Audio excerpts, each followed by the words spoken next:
Okay, going live, going live. Let's make sure that the audio is coming through beautifully and nice and crispy on the other end. Do. Yeah, okay, audio is coming through. Fantastic. All right. Well, hello there. Good morning, good evening, good day, wherever you are at. Arts, howdy. Good to have you here. So I hope everyone is doing well and ready for another live stream. You're nice and clear. Fantastic. That is what I love to hear. And I am excited because we are getting back to a proper lesson this evening. Though to a certain degree, I do feel still just a tad bit underprepared because there's a lot of different examples from various stories that I wish to use, but I just don't haven't had the time to pull out every single example that I want to use. So we're going to do the best that we can and have a good time tonight. Charlie Goodman's here. There's a new video teaser for the Gaslight District. Oh yeah, there is. Let me actually grab that because oh, why not? We can have some fun talking about hearing Sin as a completely different character. And immediately, one of my theories for the show has to go out the window just from this little clip alone. So honestly, I think that's kind of cool. I'm okay with my theories sinking, so long as the story itself is good. So let me quickly just finish grabbing up that. I'm putting it into its proper place for the Gaslight District. There we go. The clip. The clip is in. Okay. And excuse me. So, for this evening, what we're going to do is we're primarily going to be going over the lesson of incorporating real world knowledge, stuff from science, physics, chemistry, even history, military tactics, how various machinery works, uh, government, all those things, how that real world knowledge can be applied into fiction. And it's something that I feel more experienced authors already understand. This is kind of like that's a given, that's a duh. But for many novice authors who are excited to tell their own really creative and wild stories, they tend to they tend to divorce themselves from anything realistic or relatable pretty quickly and pretty easily, which can be fun but very alienating to their audiences. So we're going to do that. So we're going to look into that primarily tonight. Or says, didn't Star Trek do that from time to time? Yeah, say there are times where Star Trek it uses some actual science, and isn't just about warp cores and crystals. Get your dilithium crystal, Captain. Uh, there's that no there is sometimes some actual science, though there's some really good episodes of Star Trek that make references to history. In the original Star Trek, there's actually a planet that that the crew lands on, and they don't realize it until like the very end of the episode that the planet that they're on is remarkably a variation of Earth, but that the history is completely different. In that when it got to the Cold War, uh, nukes actually did fly on this other planet and completely changed everything. And so when the crew from the Star Trek, when the crew from the Enterprise lands, they're dealing with these really with these really strange people who they come to find out are Chinese, or this world's equivalent of Chinese and Russians, and they only come to realize it at the very end when the people who have taken them captive get beaten by these renegades who come marching on in, and they have like this really weird grand display, and they're like, what are these guys doing? And then they unfurl their own variation of the American flag, and Captain Kirk is like, oh my gosh, Spock, we are on, like this is America, how did this happen? And then Spock is like, well, statistically speaking, blah blah blah blah, there is a chance that another planet could be just like Earth and go through a similar sequence of events, but obviously it's not a direct copy of Earth, so therefore something's gone different. It was an interesting episode. There's also later episodes of Star Trek, especially the Next Generation, that utilizes real-world references to court cases, to how to building international treaties, commerce, the economy. So yeah, you can pull from all these different aspects to deliver an interesting story. Now then, just to have our own little quick kicks and giggles, well, let me bring up that clip for the Gaslight District, and I'll point out why this immediately breaks one of my theories. 3, 2, 1. So there it goes. If you missed it, let's have a look at it again. 3, 2, 1. And then Breadhead carried. So as Melancholy and Ken are coming into some situation, dressed up as guards, Mel seems to summon or signal all the crows coming by carrying Breadhead. What was it, a bunch of fireflies? No, it's a bunch of crows. Say when we go through it again. So all of the glowing eyes, so there's the two eyes and everything, the way that they're flowing, the way that you've got those little purple lights, it's the crows. And so, if I go back and I then pull up, let's pull up the trailer. So, mute it so that way people don't have their eardrums blown out and I don't get any copyright strike. Oh, are those? Yes, it is the eyes. So as we make our way through this, there we go. Well, let's see if I can get it. There. Dang it. Come on. There we are. So there's the eyes, the purple. And when we then pop back on over to the, when we pop on over to this little clip, and she summons Breadhead, all the purple and the eyes. It's the crows. So I have to reevaluate one of my theories.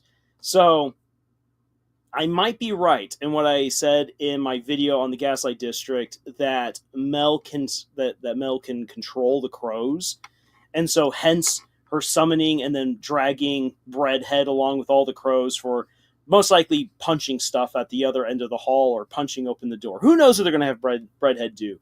We're going to find out. But I said that's very likely that the angels are able to control the crows, or in league with the crows. Since Mel is a human and it should be the child of angels, it stands to reason that she is indeed connected to the crows. Where I have to reevaluate things is that I thought that Mel wouldn't realize that this was the case, that she could be linked with the crows, that she could control the crows, or that she had any sort of connection with them, until the angels begin hunting her.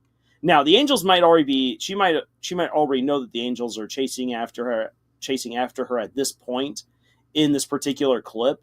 We're obviously missing context, but there's a very good chance that this is very early on in the show, and that's just something cool and crazy that she can do, and doesn't realize yet the significance behind her actions. So that's where I have to reconsider some things. And yeah, this is a neat little clip. We've got 1 week to go. 1 week to go before we get to see this beautiful episode drop. And yes, we will be talking about it for next week's live stream. That is my plan. This is going to be so exciting. And I'm just going to have to ask you guys this. Please, please, please, not just for my videos, but for anyone else who really dives into the Gaslight District, give them some love and share out the videos that will be shared, because I have the feeling that the Gaslight District, just on its own steam, is not going to perform as well as Murder Drones and the Amazing Digital Circus. And I understand why that's the case, because it is such a unique, different story compared to everything else that we've seen so far from Glitch Productions. In terms of style, its animation, its atmosphere, the kind of story that it's telling, it is wholly unique, which is great. But for people who've come to love Glitch Productions because of the Amazing Digital Circus, or who have loved it for Murder Drones, or even for stuff before that, such as Meta Runner, this is just so very different and unique, and it might not catch on. But that doesn't mean that there isn't an audience there for it. And this is something that could very easily just kind of be lost in the weeds of just all the other stories and shows that are out there. So we definitely need to try to give this one a boost by making as much noise as possible and sharing out videos and the likes. And I think then that there's a good chance that we can help the Gaslight District find its audience. Say it's definitely something I want to do for independent animation and also for the creators of the show, because they deserve a shot to have their story do the best that it can do. Alrighty. So let's see here, to kind of give some people a chance to hop on in. I quickly wanted to show off in a way, kind of a sneak preview of what our other topic for the night could have been. So on our community tab, I posted up a question of whether or not people wanted to have a lesson on redeeming their most hated trope, or applied real world knowledge in fantasy and sci-fi. And the vote was for applied knowledge. So that's why we're doing the lesson that we are tonight. And I think that next week it would be fun to do this. And one of the reasons why I'm showing this particular clip from the anime, the Two Perfect Saintess, not priestess, the Saintess, because we've had too many priests and priestesses in anime, but it's the same old boring trope. At face value, this anime has a ton of tropes that I personally do not care much for. I feel like they're overused and way too bland, just a way to create a whole lot of drama really fast without having to get invested in the characters. I'm not a fan of that particular approach.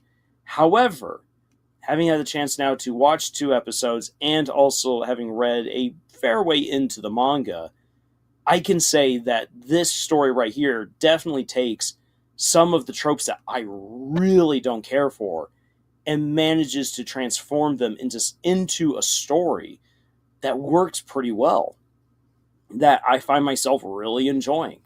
So there's something to be said about how do we take tropes that we hate and transform them into something that might actually be a lot of fun. Because there's a trend, especially amongst critics on the internet, that if there's a trope that they don't like, then there's like any story that has this trope is immediately bad. I do not like it. And while that is fair for that individual person, that does not necessarily mean that the story is bad or that the trope itself is bad. Tropes are just various elements through which we tell our stories. They're the gears that help to move our story forward. If you don't like a particular gear, you don't have to use it for your story. But that doesn't mean that it doesn't work for another story or that it can't be used in a very creative way. So that is a conversation to have for next week. But for now, we are going to talk about utilizing real science, real history, real learning in your stories. Welcome to class, everyone. Our goals for tonight are these: understand why real world learning is important to your story, brevity is key, and look at good and bad examples of applying real world learning to your stories. So, class, I'll get you buckled up. So, what do we mean by real world learning? This means utilizing very real sciences, history, knowledge, and practices that we know and can research. That this is actually real. You can get your hands on the information, on the stuff, and utilize it for your stories. And this includes all kinds of things. What I have right here is just a really just quick off the top of my head list. We can come up with so many other things that you could put into one of your stories, such as how laws are made. Yeah, I know, sounds absolutely riveting. But as I've been reading the book Wind and Truth, there's a whole bunch of stuff in there about Alethi law. And it's interesting to see how, yeah, laws are weird because they can be written and interpreted so many different ways. The infantry formations. Yes, please do not just have bodies of people throwing themselves at each other for battles. Yes, it is fun to do, and yes, it looks cool in old 2000s movies, but people have gotten way more educated on how armies form themselves throughout history, and the more that you can actually incorporate real tactics into any sort of military story that you tell, just brings it to life in a way that just makes people smile. The practical application of fungi.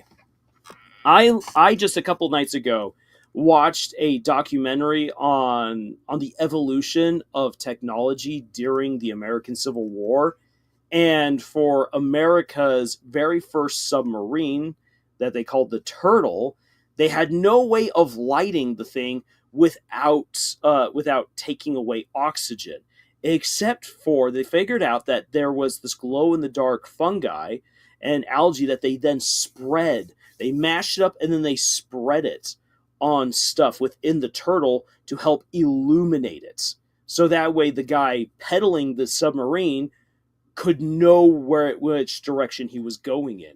It was really ingenious. Or you can just look at the Apothecary Diaries and see all the different mushrooms you can eat or the mushrooms that you can use to assassinate someone. Art says the movie 300 comes to mind.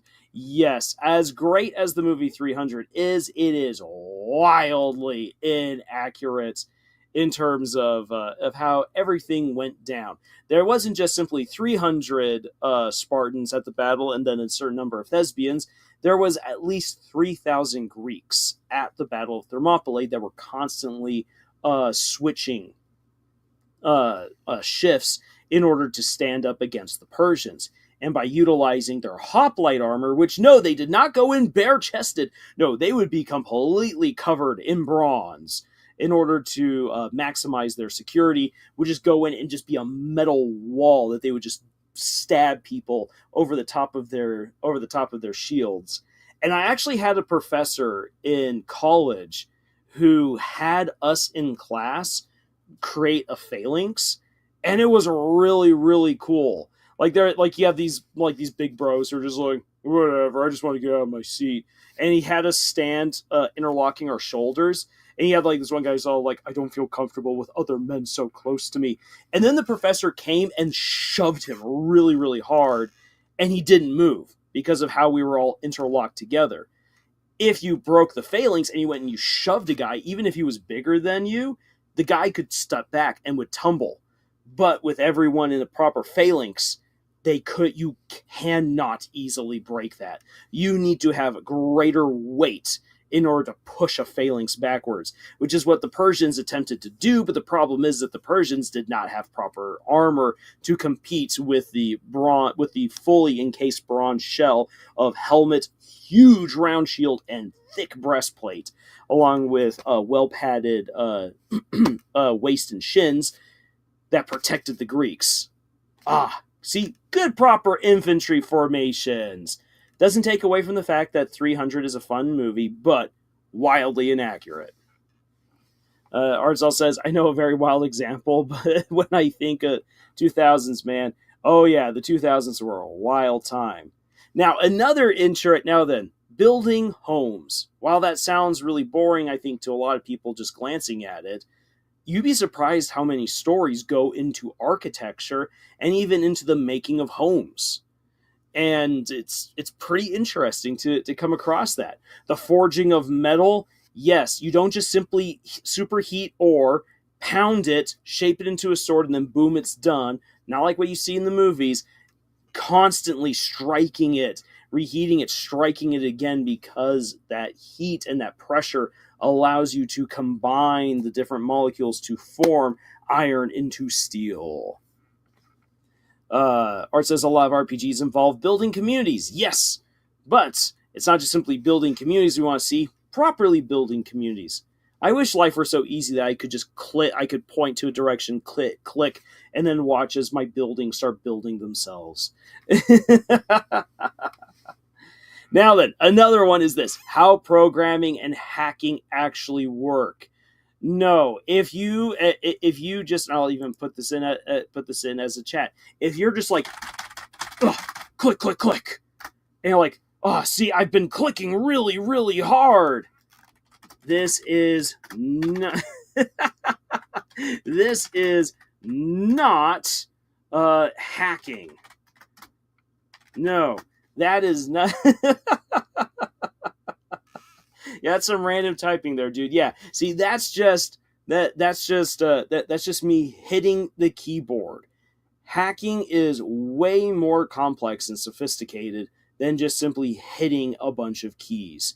It is in many ways yourself doing your own programming in order to have a program do all the clackety-clack stuff for you to try to rip apart the security defenses that other programs and networks have to prevent people from getting in. I think that qualifies as double hacking. Yes, little did you know, I just typed out the code that will allow you to hack into the Pentagon. So, real world learning. When people actually see real proper military formations being used, someone talking metallurgy in a way that makes sense, that architecture makes sense, yes, rule of cool and all that. But still, if someone's like, oh yeah, here's actually some real world examples of how this might work, and you incorporate that into your fiction, people appreciate that. They really do. And that leads me to, why are we worried about this at all? Why should we care? The reason is very simple. It's about making your stories relatable. If you have a story where people walk on their hands, talk with their feet, live in structures based on the Penrose Stair, and have 7 suns of all different colors, and drive mechanical emus, and use smartphones made of bark, people are not going to relate to your story at all. There will be some people who will enjoy reading something so wild, outlandish, and weird, and there's always going to be a niche audience for that. But for the most part, people want to see worlds and characters and actions that they do not need to stretch their imagination to the utmost to make work.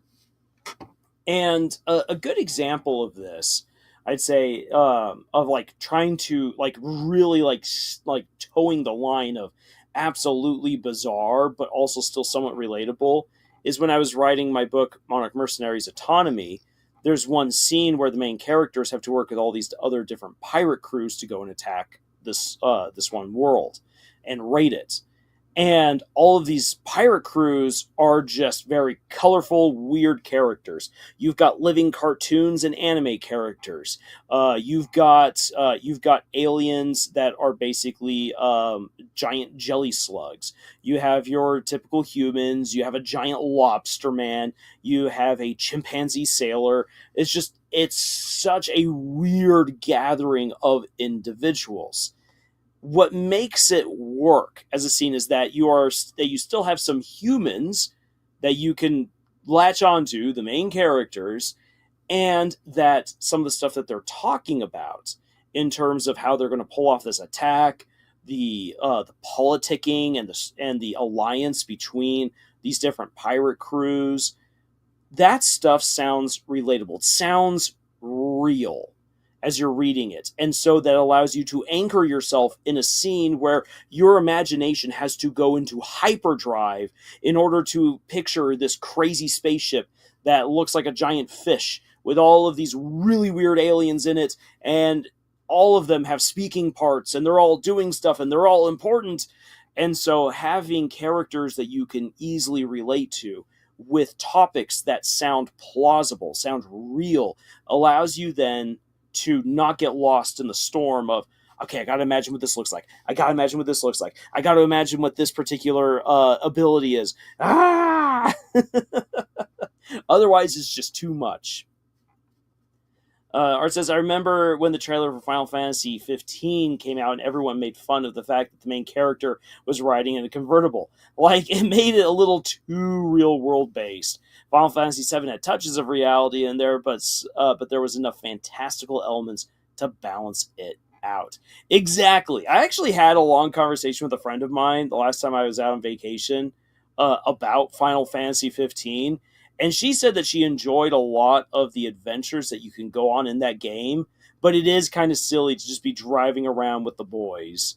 It nowhere near as much fun as finding a chocobo or a ramshackle flying machine and going around and having to fight Ruby Weapon and stuff like that. Final Fantasy VII. Yeah, Final Fantasy VII is definitely really bizarre and creative, but its criticism of corrupt politics, of capitalism without restraints, and how we end up destroying and polluting our own planet based on our greed. Yeah, that is stuff that makes sense to us. It is relatable. We can understand it.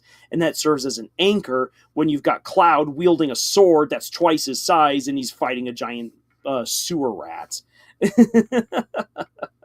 Hannah Heaven is here. Hey, great to have you here, Hannah. We are kind of at the beginning of our lesson about putting real world knowledge into our fictional stories. So yeah, coming back to, you can write a story if you want about people walking on their hands, speaking with their feet, living in Penrose Stair-like structures with all the different suns of different colors, and using smartphones made from bark. Sure, you can write that, but it needs to have something relatable, something real to help ground the audience, to help ground the reader. Otherwise, you run the risk of losing them because it's just too bizarre and silly. And that's something that I myself had to learn, and I had to learn it through some bad trial and error in my own stories, because some of my earlier stories were especially weird. Now, Susie would eat her cell phone if it was made out of bark. I think she might at least pick her teeth with it. And it's like, oh, sorry, Chris, I accidentally tooth dialed you, or tongue dialed you. And she'd ask why it didn't woof back. Yes. Yes to the last one. Excuse me. Man, there's something defective about this phone, Chris. It's not barking back at me. Woof woof. Good water. All right. Yeah, that's a Toriel level joke right there. It absolutely is. And if Susie begins dropping mom jokes like that, Toriel will say, "Chris, you wait, hold on a second here. I gotta do my best. I gotta do my best. Secondhand Lions voice for this. Chris, you must keep that girl right there. Make sure you lock that down, Chris. Otherwise, I will never forgive you."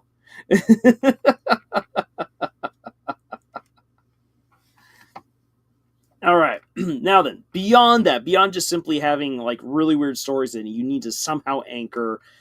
The thing is that your audience is usually loaded with people who have very specific knowledge. And this ranges from how guns actually work. Yes, they have recoil and need to be reloaded. Plus, they will deafen you when you use a gun. You need to have ear protection when using a gun, otherwise it will do damage to your eardrums and it can be permanent. So definitely have your earplugs in. Fun little fact actually. If you spend 22 rounds, so from a 22 caliber gun, you take 2 hollowed out shells, stick them into your ears, they work better than foam. It's weird. I don't know why, but it does work. I once told some friends to do it, like, because I lost my foam and I was like, I need something to cover my ears, and so like in desperation I took 2 spent shells and just stuck them in because I'm like, I got nothing else, and it dampened the noise and still allowed me to hear everyone talking crystal clear. And I was like, oh, this is amazing. So yes, knowing how guns actually works in your stories makes people who do know something about guns very happy. Because they're like, yes, that's how a gun works. I know what that's like. And then they can get on board with some of the action. Like if you've got someone who's quickly whipping around with a pistol and they miss because of the recoil, that's something that someone's like, yeah, I know that. And when you add in that little detail, it helps to heighten up the tension and the action, and because it feels so real, the person wielding the gun could be a 3-headed dog man, and someone will still say, that feels real right there because the gun recoiled. People in your audience will also know how to bake cakes. For instance, not all flours are created equal. Depending on what you want to bake, you want to make sure that you're using a particular kind of flour and that you are using it in a specific way. Otherwise, your cake is going to end up either too heavy or too light, depending on what you're trying to do. Also, make sure that you separate the eggs when it says to separate the eggs, and you don't let any egg white in. That's going to screw things up. Have I watched too much of the Great British Baking Show? Maybe. Another thing that people are going to know, if you reference real cities, like let's say you want to write a story about someone, for instance, like let's say you're Neil Gaiman and you're writing a story about people trying to survive monsters in London. You want to make sure that that road or that building actually exists that you're talking about if you are setting it in real London. If you're setting it in fantasy London where everything has changed, then that's okay. But if you want to try to connect things to real world situations and scenarios, but you're making it fictional, you need to make sure you know the layout of the city. Oh my gosh.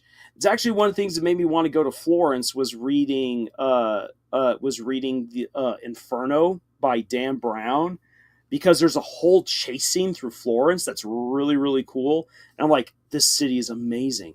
How does this work? And I saw actual pictures of Florence. I'm like, it's real. Oh my gosh, it's real.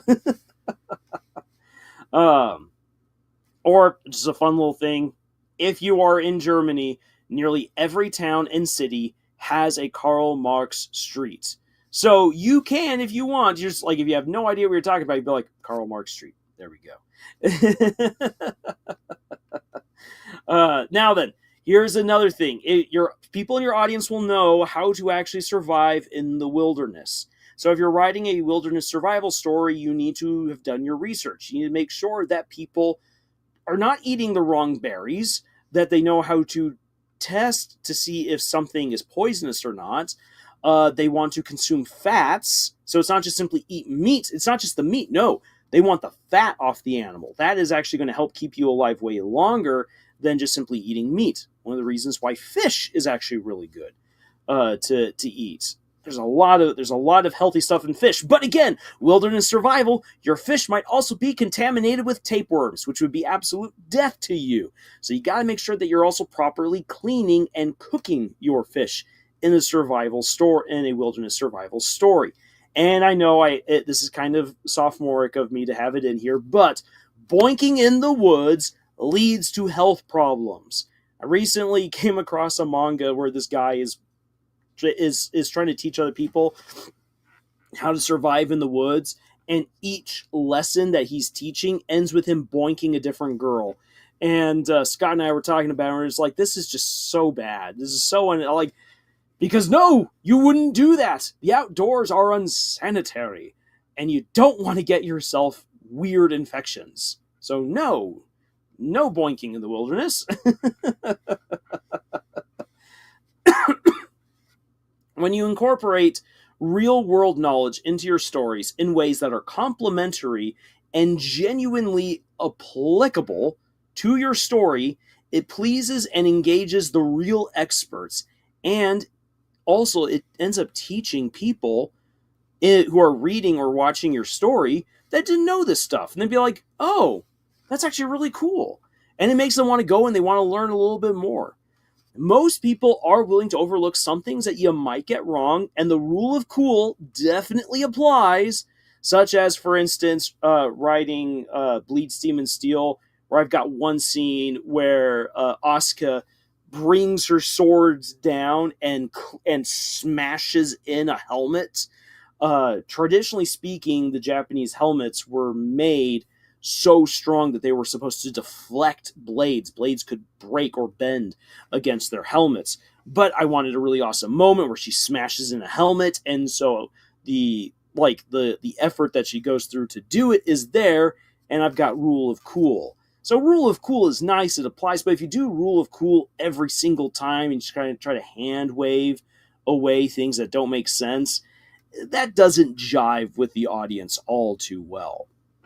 And if you keep making egregious mistakes about things that you could have very easily have just looked up to correct yourself of, you're going to get nasty reviews. And I wish I could remember the name of this book. My oldest sister, Debbie, was introducing me to a book that had been written by a friend of hers who was in the military.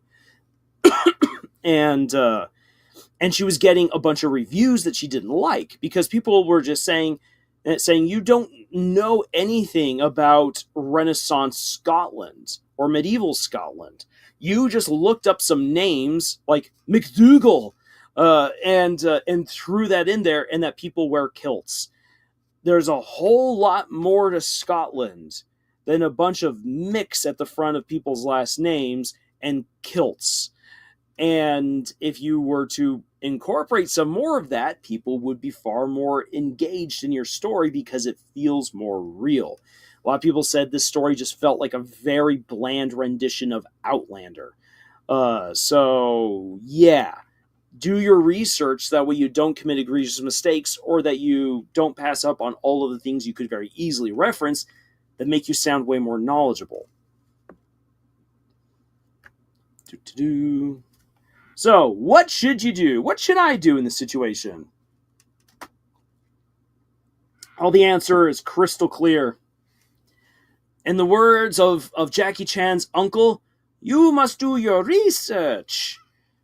You want to research what the heck you're writing about.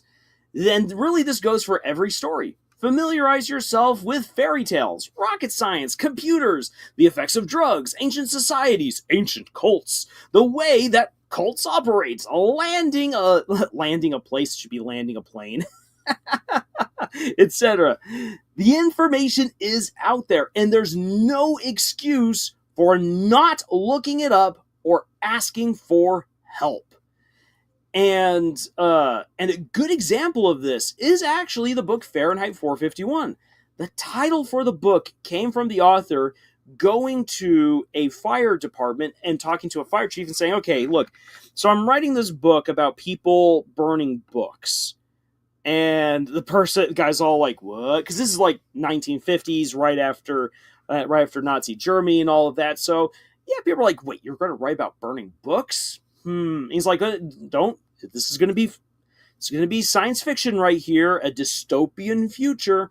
I want to know more about what would it be like if you as firefighters, rather than putting out fires, were called to burn stuff. And so the guy was like, well, that's really interesting. And so he started telling him about the job that they had as firefighters and the things that firefighters have learned. For instance, a book does not burn until it is in a temperature of 451 degrees Fahrenheit, whatever that is in Celsius or Kelvin. I don't know. But Fahrenheit 451, that is 451 Fahrenheit, that is when books begin to burn. And so that is why the title of the book, in which people burn books to destroy knowledge and thereby keep people ignorant, that's the title of the book. And the author would never have known that without asking people, without doing research. Research opens up all kinds of doors. Art says, know what you're talking about. A good point. Exactly. And I'll share with you guys, like, in thinking in terms of in both of tropes, redeeming tropes that you hate, and doing your research. So I've been playing around with the idea of a story. Don't know if I will actually ever write this. But I've been playing around with a story that has a harem plot to it. I know, it's so horrible, and the harem trope usually is awful. As I've said before, if you're going to do a harem story, you need to put in so much work to make it work out, because polyamory just does not work well in the real world, and most people know that. True, there's lots of fan fiction out there that has polyamory, and that's absolutely fine, but that's just kind of a, like, I hit it, I move on to the next thing, and people don't really think about just how complicated and weird that particular approach is. And if you do, you come to realize that most harem stories are insanely problematic. They really, really are. But what if you wrote one that wasn't? For instance, The Wheel of Time has a polygamous relationship for some of the main characters. Randall Thor, one of the big three guys, gets married to 3 different women. But that marriage only happens towards the very end of the series, and you've spent over 10 books of time developing his relationships with these other women, and those women with each other, to such a point that they can agree to have this polygamous relationship, and it doesn't feel weird or forced to the audience, which is weird for me to say because most people would never accept that. And so with most harem stories, most harem stories are ultimately told to provide eye candy to the audience, and then the audience just latches on to whoever their favorite girl or guy is, and that's usually the way it goes. And then maybe the main protagonist will choose one of them going on into the final part of the story to just round things off. That's the way it might go down. Harem stories are ultimately very lazy and manipulate people because they want eye candy. So I was thinking, what if I were, yes, Dorcas Daydreams Lars, why? Why would you do this? My thought was, what if there was a way to take a trope that I don't like and make it into a story that could be good. Now, granted, I'd have to go through the process of writing it all, and that led me to have a really weird conversation. I was house sitting for my aunt and uncle in Provo, Utah, which is the city where BYU, the University of the Church of Jesus Christ of Latter-day Saints, is. Um, and I while I was house sitting, I went on over to the university, and I talked with the dean of the history department, and I was like, I want to know who here is an expert on the history of polygamy. And he was like, oh, I don't want to talk about this. And the funny thing is, he was the expert. He was the expert in the history department on the history of polygamy. And so I'm like, I need to know your research. I need to know about the lives of women in polygamous relationships. I need to know what their dynamic was. I need to know if they liked each other, if they didn't like each other, how did they get along, their communication, everything. Because if I do write a story that has a harem in it or a polygamous relationship, I would like to represent these characters in a way that feels real, grounded in actual history and data, and not just conforming to the ridiculousness that this trope has become. It was really funny because I was just like, I'm just here to learn. The professor on the other side of the desk was like almost ready to start sweating bullets. He was so uncomfortable. He did not want to have that conversation. So he just referenced a bunch of books for me to read, and to talk to a colleague of his that he's just like, just don't have to talk to me now. And then, like, after he's like, okay, now I have to get ready for a class. If you can please leave now.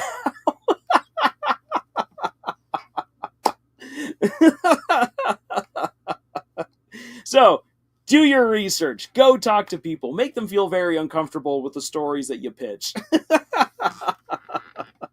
TV account is here. Sorry, I have to rewind to the start of the lecture. I'll talk when I catch up again. No worries, TV account. No worries. And it's great to have you here. So, I know for some people, like, having those kinds of conversations might feel very awkward, very just weird, and they don't want to deal with that. Totally understandable, but talking to other people, getting their insights and knowledge really, really helps out a lot.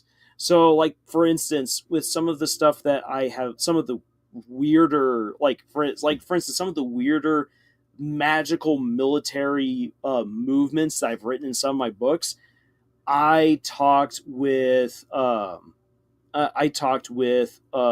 people who've been in the military and got their insights. I'm like, okay, this is the situation. And I know that you've never been on a flying sailboat before. But if you have a flying sailboat and you have a massive fortress that you need to take, and you've got this flying boat, what would it be like if you sailed that flying boat into the fortress, punched into it, and made the ship your beachhead inside the fortress, and then you're just running ships up to it, and you're feeding men as fast as you can across gangplanks, and they're just charging across a wrecked ship into the fortress and trying to take the fortress. And I was like, tell me what you think of that. And they're like, that is really crazy. Like, that could work. But it would be very costly in lives because it's one beachhead, it's very small, it's a ship, and ships are flammable. You can set that ship on fire, and you could very easily remove the beachhead. So, like, this is a crazy move. It's not one that you would really want to do, but it technically could be done. But it's something that once you've committed to it, you have a very small window of opportunity before everything goes to hell in a handbasket, if it even works. So it's fun having those kinds of conversations with people. Or if you want to write something that gets more into the psychology of characters, talking with someone who has that kind of background and expertise can really help. So since we've got stuff in here about Deltarune, for instance, if you're going to talk about, like, let's say you want to write a story that really focuses in on Noelle's mental state within the story, just based off of what we already know, you can go and you can talk to a therapist and just say, hey, look, I want to write a story. These are the characters I'm working with. This is the situation. What would you say is happening to this character? Can you help me get a little bit more into her head? So that way I can write this out.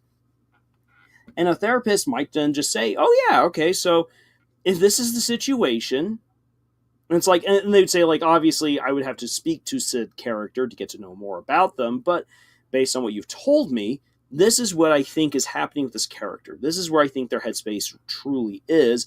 And this is what I would say, or what I would have them do, in order to help them realize the unhealthiness of their own mental state and what kinds of strategies they might employ for themselves that would help them to heal faster or get out of it faster.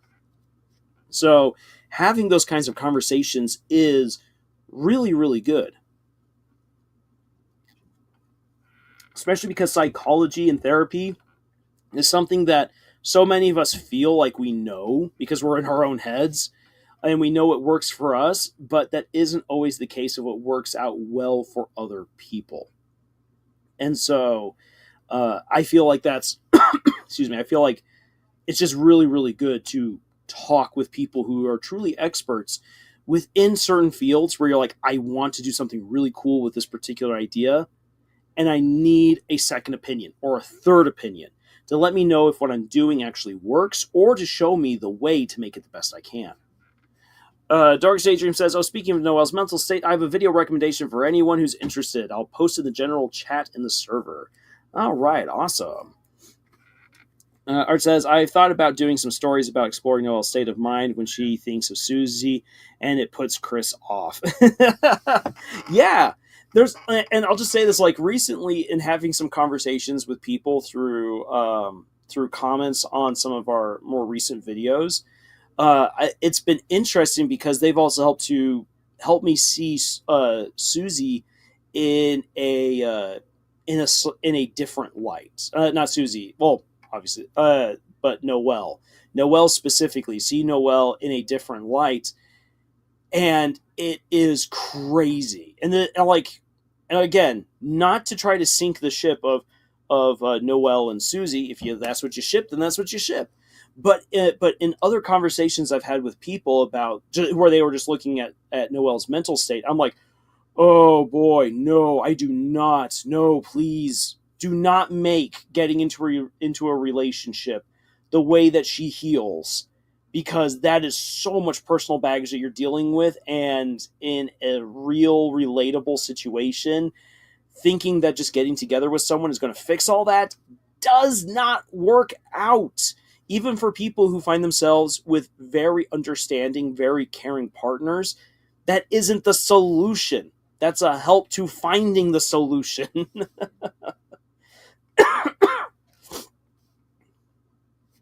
Art says, see what happens when I use a spell I don't know. That line is so telling. Oh, I think Toby's newest girl was a good example. See what happens when I use a spell I don't know? Yeah. Okay. Yeah, and so thinking about how Caddy has been teaching Noelle spells, oh man, that's going to come into play. Real quick. What kind of applicable D&D class do you think Caddy is going to have? So, for instance, we know that Susie is the barbarian.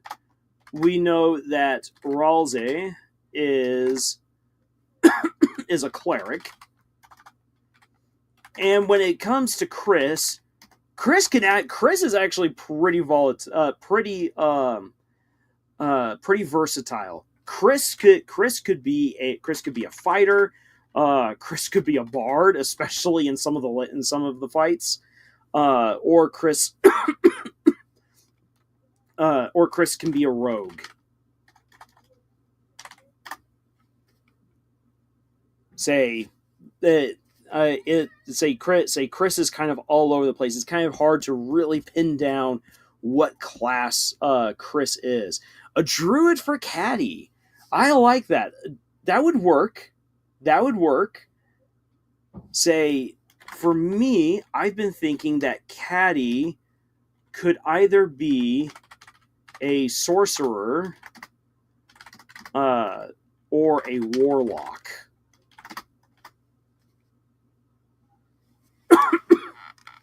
Say that's just right now what I think. I mean, we obviously have no real basis for like what the heck. Like we've got no real good indicator for what applicable or similar class she might have, or D&D adjacent is the better way of putting it. But I just feel like based off of the fact that she does occult stuff and that she's been teaching Noelle spells, there's a good chance that she would either be a sorcerer or a warlock, in my opinion. And I like that Birdley is a paladin. I really do enjoy that, especially if we take a step back and we think D&D for a brief moment. Birdley is a paladin who is serving Queen. He's ultimately serving himself at the end of the day. And paladins take oaths that help to guide them in their actions. He's all about creating the Smartopia, where he is going to be on top of everything and over everyone, and it's going to be the greatest, and he's going to have nipples. That is what Birdley is aiming for, and yet it is something that he ultimately can't achieve. He's working against his own best interests if he continues going down the road, because he's being manipulated by Queen. And so he breaks his oath. And the moment that you realize that he's completely broken, he has no idea where to go, he becomes absolutely powerless and collapses. Susie helps him to realize that it's okay to not be smart.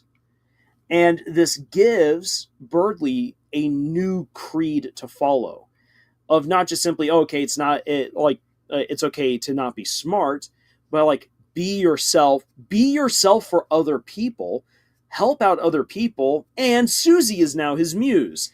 And so it works out really well for a paladin. He's now got new creeds and a new cause to fight for, and he has a new patron, which is in his brain Susie, as he's like, I will fight for Susie's love. So it works really well for Birdley to be a paladin. When it comes to Noelle definitely has cleric vibes going, and she's the hardcore cleric. Art says, what class would you call Amaranth from Final Fantasy IX? It's been years. It's been years since I last played Final Fantasy IX. So let me quickly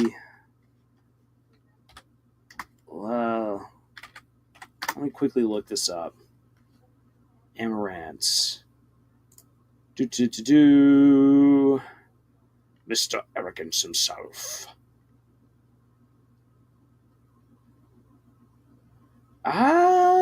Based on just what I'm seeing right here, I'm going right now with Monk. I am getting strong Monk vibes, but I don't think that really works with Susie. So it's because Susie is wielding that massive axe. But again, I'm just right now looking very surface level at Amaranth. So, yeah, Amaranth can dish out damage, but he can also heal. Yeah. So normally that would be along the lines of a paladin, but Susie is definitely no paladin. But stuff to think about. All right, moving on with our lesson. We've had enough time hanging around with research. Here's the next thing that we need to know when it comes to incorporating real world knowledge into our fictional stories. Brevity is key. What is brevity? Brevity is keeping things sweet and simple, to the point. When you are writing a story to entertain people, not to deliver an in-depth academic look into any given subject. And honestly, most of the times, the real world information that we impart best comes through simple descriptions and actions on the part of the characters that your audience will realize is realistic. At usually, actually, in hindsight, they're just reading through and they're enjoying themselves, and they realize, oh wait, that was actually really well written. Ooh, I know that thing. Oh, that's cool. Or they're like, I don't know that thing. Look it up, and they're like, oh, that's cool. But when you need to do but when you need to fully explain something, you need to keep it sweet and simple. I'm going to give some we're going to look at some examples from different stories to kind of help show how that could look and how that should not look. Art says he's not really a monk, but more of a mercenary that joins the party later on. All right. Yeah, I said it's been so long. It's been years since I got into Final Fantasy IX. And the thing is this, I was so much a fan of Final Fantasy VII, and I was a kid, didn't really understand things. So when Final Fantasy IX rolled around, I'm like, but there's Final Fantasy VII. Well, why would you want anything different? Oh, silly Lars. There's so many Final Fantasy games. So, let us consider some examples. We're going to look at some stuff from Mistborn, Shadow of the Conqueror, Sandwich Desperados, and The Black Prism. Or at least we're going to try to hit all these things, because the example that I was trying to find from The Black Prism, I was having a really hard time finding earlier, because it's kind of like a blink and you miss it detail, but it's one that made me fly into a rage, because as good of a writer as Brent Weeks is, the author of The Black Prism, the man does not know how muskets and arquebusiers work. No, you cannot fire off 6 rounds from your musket. If you are writing a fantasy story where people can fire multiple rounds that quickly from their musket, then you need to explain how that works, because a muzzle-loaded musket does not fire 5 shots in a minute. You try doing that, you will break your gun, and you are very likely going to give yourself third-degree burns. The same with an arquebus. And an arquebus is even harder because it's so big and heavy. So no, you do not get to fire off that many rounds in a minute, my good sir. Art says, yeah, I'm a big fan of to the point. Exactly, because it can just get so overwhelming otherwise. Now then, let's see here. So for Mistborn. Now then, one of the reasons why I bring up Mistborn and Shadow of the Conqueror is because they're basically 2 sides of the same coin, getting into real-world physics. And one does it really well, and then the other not so much. So I'm going to try to see if I can get to the scene where Kelsier, one of the main characters, is teaching Vin, the other main character, how to fly using their powers. Now then, you need to understand how characters fly in Mistborn. They don't sprout wings. They are not like Superman. They don't use their own physical strength. Instead, they use metal. So they drink metal, and as their metal comes into their bodies, they are able to, what they say, burn those metals. Those metals get consumed by their body to generate magic. And if you have iron and steel, you can use iron and steel essentially to fly. But what it requires is that it requires you to see all the other metal around you and then pull and push against it. So, like, let's say I want to fly over a skyscraper. After I drink my iron and my steel, I have to look up to the top of a skyscraper and be like, okay, then I'm going to pull myself towards that point on the skyscraper. But even more so than that, I am going to push against the manhole at my feet and launch myself into the air. So as I'm pushing really hard and flying off of the manhole, I am using the top of the skyscraper as an anchor. And if I'm putting enough force to the manhole rather than to the skyscraper, I fling myself over the skyscraper and I go airborne. Whee! That would be awful for me because I have a fear of falling from heights. I would make a horrible Mistborn because I could not stand heights. But that is effectively how one flies in the Mistborn series. Now then, that is again using real world physics. Being like, okay, then, so I weigh so much, I want to fly, and I need to apply force. But if I just simply apply force, I'll just go off in just whatever direction. We've got Newton's laws of physics. What is in motion will remain in motion until acted upon by some other force. And the way that the magic of Mistborn works, if you just push off from your manhole and go flying straight up, you will just go straight up until gravity yoinks you back down eventually, or until you run out of energy, which would be really, really bad for you because you're going to fall and you're going to go splut. So in order then to properly fly, you have to have other metals around you that you can pull and push off of in order to give you that flying action. Art says, same, heights and me are not equal partners. I hate them. Yeah, here's the thing. I do enjoy being up really high when I feel safe. So like up on a high mountain, away from a cliff, in a skyscraper where I'm not by the window, or in a roller coaster ride. It's exhilarating, but I feel fine. I'm not going to freak out. The moment that you get me on that side of a cliff or by the window of a skyscraper, or there's no more seat buckle on the roller coaster, yeah, I'm freaking out.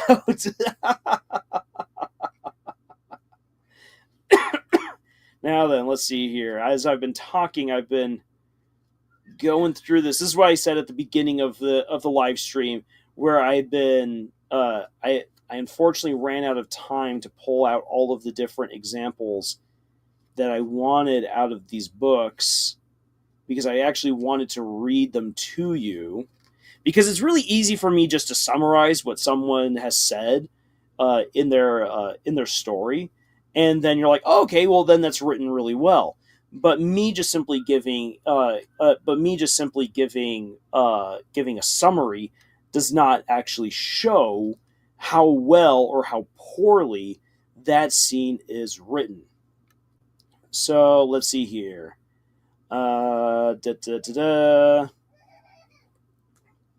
see here. Okay, so where I'm at is when Vin actually sabotages by accident one of Kelsier's little thieving trips, and it doesn't go particularly well for her. Okay. Okay, here we go. All right, I found a place to help explain how a character flies in Mistborn. So so let's see here. In Mistborn, this is chapter 9 in part 2 of the book. So here we go. We've got Vin, who's going out into the city of Luthadel to use her powers. She opened her eyes as she began to descend. She waited until the last moment, then flicked a coin. It hit the cobblestones, and she pushed against it lightly, slowing her descent. She burned pewter with a flash and hit the ground running, dashing along Felice's quiet streets. The late autumn air was cool, but the winters were generally mild in the central dominion. Some years passed without a flake of snow. She tossed a coin backward, then used it to push herself slightly up and to the right. She landed on a low stone wall, barely breaking stride as she began spryly along the wall's top. Burning pewter enhanced more than muscles. It increased all the body's physical abilities. Keeping pewter at a low burn gave her a sense of balance. Gave her a sense of balance that any night burglar would have envied. The wall turned north, and Vin paused at the corner. She fell into a crouch, bare feet and sensitive fingers gripping the chill stone. Her copper on to hide her allomancy, she flared tin to strain her senses. Stillness. Aspen had insubstantial ranks in the mist, like emaciated ska or slaves. Standing in their work lines, a state rolled in the distance, each one walled, manicured, and well guarded. There were far fewer dots of light in this city than there were in Luthadel. Many of the homes were only part-time residences, their masters away visiting some other sliver of the final empire. Blue lines suddenly appeared before her, on one end of each pointing at her chest, the other disappearing into the mists. Vin immediately jumped to the side, dodging as a pair of coins shot past in the night air, leaving trails in the mist. She flared pewter, landing on the cobbled stone street behind the wall. Her tin-enhanced ears picked out a scraping sound. Then a dark form shot into the sky. A few blue lines pointed to his coin pouch. Vin dropped a coin and threw herself into the air after her opponent. They soared for a moment, flying over the grounds of some unsuspecting noblemen. Vin's opponent suddenly changed course in the air, jerking towards the mansion. Vin followed, letting go of the coin below her, instead burning iron and pulling on one of the mansion's window latches. Her opponent hit first, and she heard a thud as he ran into the side of the building. He was off a second later. A light brightened, and a confused head poked out of the window as Vin spun in the air, landing feet first against the mansion. She immediately kicked off the vertical surface, angling herself slightly and pushing against the same window latch. Glass cracked, and she shot away into the night before gravity could reclaim her. So, there we have it. So, that is, right there, a description in action form from Mistborn about how these powers work. Hannah says, wait, science is magic? Wait, that's obvious. Yes, and actually, to that point, Hannah, alchemists were the people who, back in the day, their whole job, their whole mission was to bridge the gap between magic and scientific understanding, to see if you could use the scientific method in an occultish way, in a magical way, to create things that people said should not be possible to create, and at the same time ground yourself enough in real-world knowledge that you wouldn't be tempted to go as far as the dark arts. No speaking to goats for you, young missy. So that's where alchemists land in the historical context. And yeah, in a way, magic, if you have a hard magic system, is a kind of science. It's a science that can be tested and proven within the parameters of the magic. And that's probably one of the best ways of understanding a hard magic system versus a soft magic system. Soft magic systems have certain rules, but otherwise you can never really predict what's going to happen, and it has all the different kinds of twists and turns that you can't really predict. A hard magic system has rules that cannot be broken, much like science. Gravity is always in effect. We fly because we found out other forces that allow us to work within gravity's parameters, so that way we can fly ships, shoot rockets into space, and stuff like that. Or you can be complemented by gravity to create really cool water slides and stuff like that. So understanding the science helps you to do different things. But gravity is a law that can't be broken.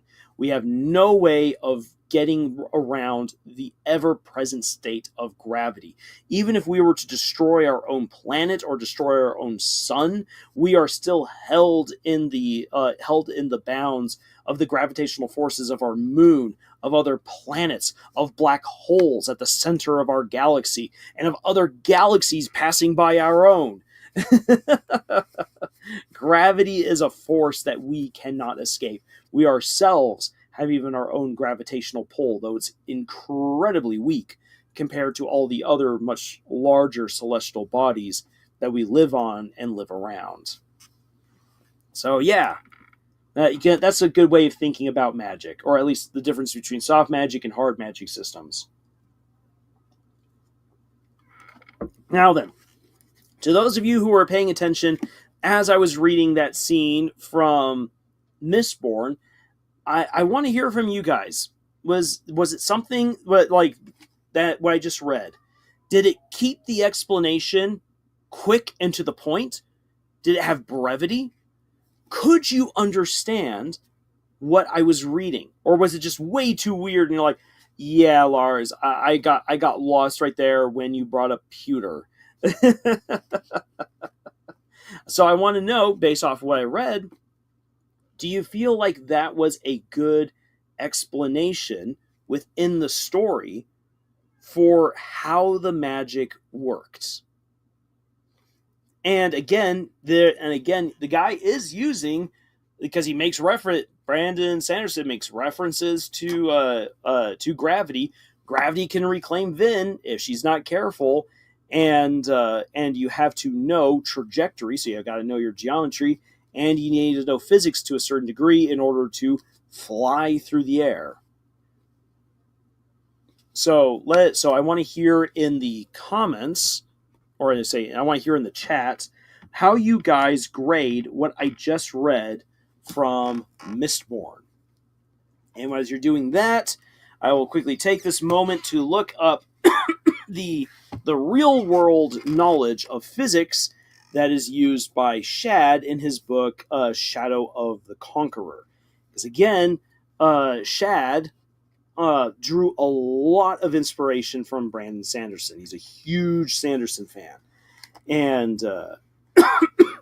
and he especially loved the way that the magic of the Mistborn trilogy worked.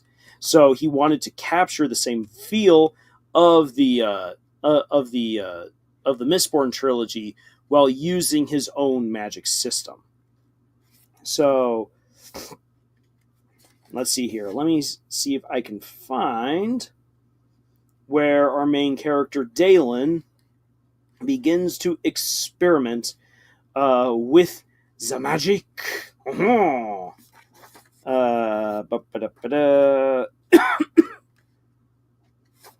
Okay. Now that's when he murders a man. There's a lot of murder that doesn't make a lot of sense in this book. If you want to know my particular thoughts on this book, you can watch or listen to my full review of the book, because that was something.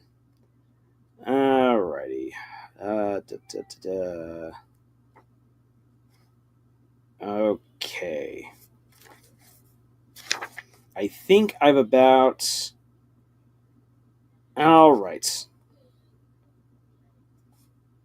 Got it. Okay, so I actually have the scene that I was looking for. I have it on page 52 of the leather-bound edition.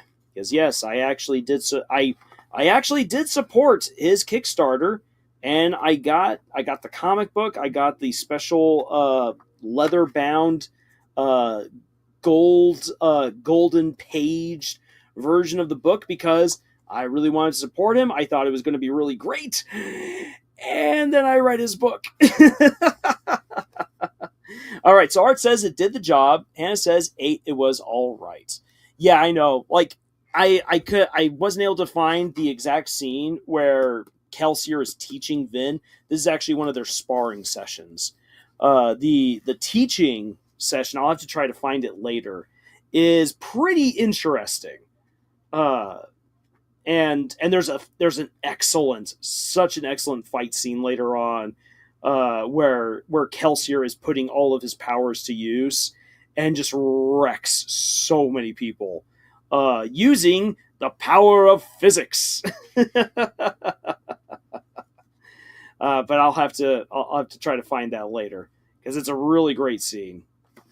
Okay, so let's have a look at Shadow of the Conqueror. Again, I want to know from you guys, is it brief and to the point? Did you understand what is happening? Is the explanation engaging and entertaining instead of just purely academic? I want to hear from you guys, because I definitely have my opinion, but other people have their own opinions, And if we differ in our opinions, by us crossing our different opinions, we can learn better from each other and find out why something worked and why it didn't. So here we go. So this is in a part right in the book, right after the main character Dalen is entirely restored and reverted to his younger self. And now he's got access to magic, or in this case, the ability to use light. By using light, which is within a person, you are able to do stuff. That's not very well explained, other than that the soul has light. So, here we go. Dalen eventually tired after a kilometer or so, as he's walking. He could have run for longer, but he wasn't exactly trying to push himself. Instead, he decided to test his powers a little while he walked. He could channel light into 4 different attributes simultaneously. It made sense that this magic was called light binding, for binding was the most natural way he could describe what he was doing. Focusing on one of those paths or bonds, he channeled light into his speed, and having caught his breath, ran faster than before. Wind rushed past him as if he were again riding on Paradan's wagon. He was easily running twice as fast as he had before. Stopping, Dalen looked back over the distance he had covered. Not bad. He smiled and began to think. Increasing both my speed and reflexes will help make me unstoppable with the sword. So, Dalen said, speaking to himself, the old habit strong, 4 different bonds to 4 different physical attributes. But can I stack more than 1 bond to a single attribute? Dalen tried to channel 2 bonds of light to his speed. When he felt the light passing through his body, he ran. Dalen shot forward at an incredible pace. In fact, this second bond seemed to have doubled the speed he had run with 1 bound. The wind stung as it blew past his face and drummed in his ears. Dalen tried to stop, skidding and sliding along the ground before finally coming to a standstill. He laughed in exhilaration. Okay, that was 2 bounds. Now all 4. 2 bonds. Now all 4. Dalen channeled his light and ran purposely, starting slow and then pushing himself faster and faster. It was incredible. The wind resistance acted on him like a weight on his chest. His clothes flapped around him so violently that they felt as though they might rip free from his body. Each step was separated by at least 20 meters. The grass passing under him in a blur as his feet ripped it up. He ran up a rise in the land and before realizing it, launched himself into the air. Whoa! He cried as the wind resistance took control now and he had no traction to apply a counterforce, and he went into an uncontrolled spin. Dalen could think of no way to correct his fall and land safely, so he pulled all his bonds off his speed and funneled the light into his mass, increasing it. The stationary inertia to his new mass pulled him to a standstill in the air. Then he fell like a brick. Dirt exploded around him. Dalen shook his head, and when the dizziness cleared, he found himself lying in a small crater. He coughed, stunned at the force with which he had hit the ground. What under the light? Dalen rolled over and placed a hand under himself, but when he shifted his weight to push himself up, his arm sank into the dirt down to his shoulder. My weight! Dalen said, eyes widening. I'm using all 4 bonds this time. Light! I must be as heavy as a whale! This is odd because I don't feel any heavier. Is my strength being increased to compensate for the increased mass? Dalen released his bonds and pulled his arm out of the ground before he stepped out of the crater. The hole he had made was about 2 meters in diameter. He was covered in dirt, and brushing his clothes only did so much. Dalen looked up and traced the path he had taken with a finger, trying to remember the height he had fallen from when his greater mass had stopped him in the air. 5 or 6 meters, he mumbled to himself. I should have at least broken some bones from that height and forced impact, but I barely felt anything. Thanks to the paired argument of my body's durability. He started pacing. But to resist injury, I could just increase my fortitude, and then I don't have to worry about greater weight. Dalen channeled light through each bond, visualizing his fortitude. The light flowed, indicating that he had made working bonds. Dalen slapped himself. He felt nothing. He then pinched himself as hard as he could, trying to draw blood. He could sense the touch, but received no injury whatsoever. All right, so I could keep on reading. It's an entire chapter of him testing out his abilities. But so that's just 2 pages right there. I want to hear from you guys your thoughts. was that do you think that this start to his exploration of his powers captured the spirit of brevity? Do you understand what is happening? And did you feel it was engaging and entertaining? I want to hear from you. Now then, as you guys are giving your feedback on what you think about that particular passage, say one of the things that happens throughout this story is that Dalen is constantly experimenting, which is absolutely fine. I do enjoy characters testing out their various abilities, and I do think that Shad had a ton of fun writing it. One of the problems, though, for me, and this is criticism that can even be lobbed at my earlier books as well, if I'm totally honest. This is not just to simply riff on Shad, but but you can get to a point where you're revisiting the same issue again and again and again and again. And as much as Shad wants for this to be a hard magic system, one of the problems that you find as the story goes on is that it stops making sense once he begins to apply even more bonds of light. And so it's really, really hard to calculate at a certain point what's actually happening. So at one point, Dalen can throw an entire island, yeah, by himself, and it's like, wait a second, how does that work? And it's like, oh, I just happen to have enough bonds of light. And you're like, so anyone who has enough bonds of light can pick up an island and chuck it. And the answer in the book is no, only Dalen. And that's where it's like, you just made a Mary Sue. So at a certain point, it begins to get a little ridiculous, and it's all to make his character absolutely unstoppable. But as far as the explanation goes, let's see what you guys have to say. Art says, I like the experimentation of applying light to his own abilities. It's pretty straightforward. He's testing different levels of light power to his natural speed. And yes, that is good. And as Hannah says, it is interesting. And I have to agree. When you get started, so this is the very early parts of the book, it is interesting. And you can see the capabilities that he has to deal with. And it seems like there are definitely some restrictions the further you go on. It's as the story continues that you begin to be all like, wait, what? Which ends up being the big difference between Shadow of the Conqueror and Mistborn. Shadow of the Conqueror, at a certain point, doesn't really make any more scientific sense, even within its own magic system, by the end of the book. However, within Mistborn, it does. Even by the end of the trilogy, when Vin and her husband Elend are using insane amounts of power and energy, the forces of physics are still very, very real, and it leads to a really intense battle scene, where Vin is single-handedly fighting against all of these possessed individuals, the Steel Inquisitors, and they are wrecking an entire palace through just the sheer force of power that comes from knowing how to not destroy your body as you're like flinging yourself at ridiculous speeds, which is really, really cool. But you have to make sense of it as you're going along.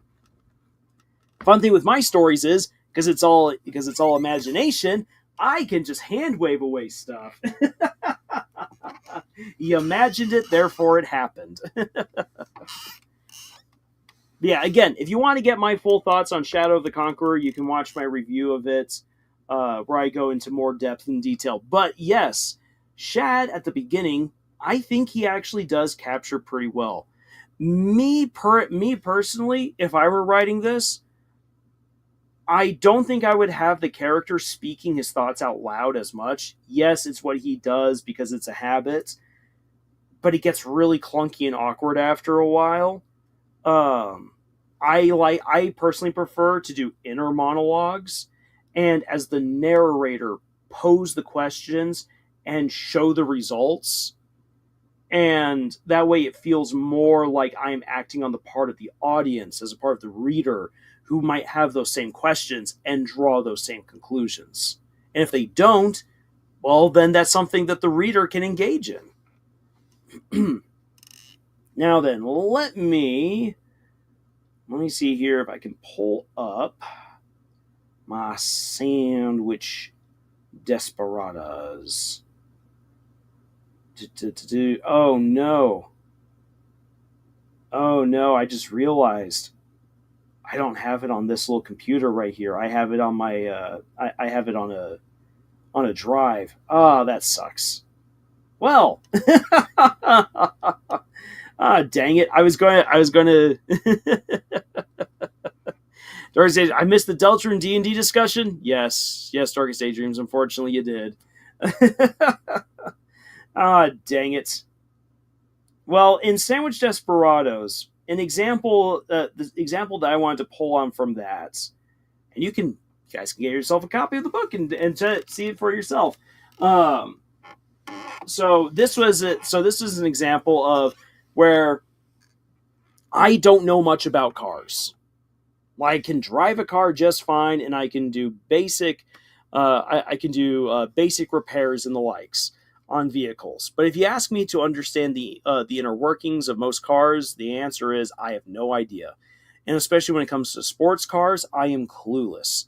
But Nathan, fellow member of Camille's Harem, loves cars, and he loves sports cars. And so Nathan and I spent a lot of time talking with each other about different vehicles that would be good in a free-for-all race.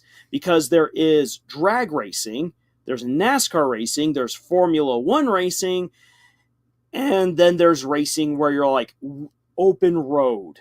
Open road, we've got long stretches, we've got crazy turns, things will get messy. I'm like, what kind of a car would you use if you were going to race from one end of Tucson to the other? And this is your road.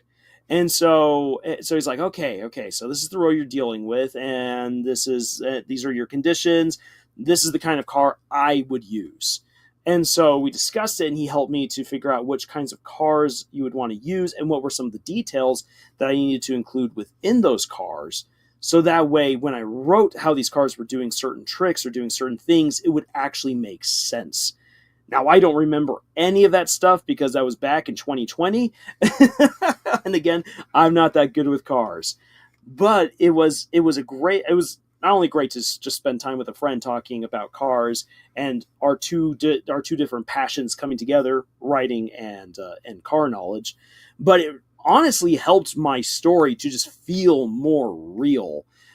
Even though it's absolutely ridiculous to have sandwich delivery guys in high-stakes gambling races going from one end of Tucson to the other. Oh, boy. The Tucson Sidewinder, for anyone who does read the book, the Tucson Sidewinder doesn't exist. It's not a real race. The Tucson Sidewinders were an actual baseball team, but they're no longer here in Tucson. And I am not going to confirm or deny the route that's used in the book.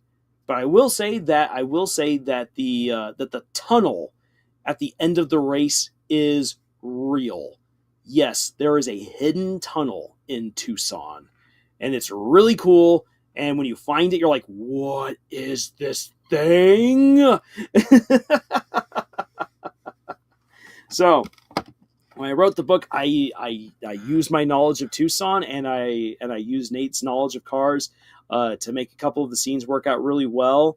I will say this in the book when the main character is having to practice how to do crazy turns, he's taken to Funtastics. I give it a different name in the book, but Funtastics is the name of the place in real life that I based that entire location and scene off of, which is a totally ghetto miniature golf course with a really good golf cart track. That if you're lucky and you have the right golf cart, you can actually get some air on one of the hills. Ah, let's see here. Art says, "Oh, Susie could be a Dark Knight. She's vengeance."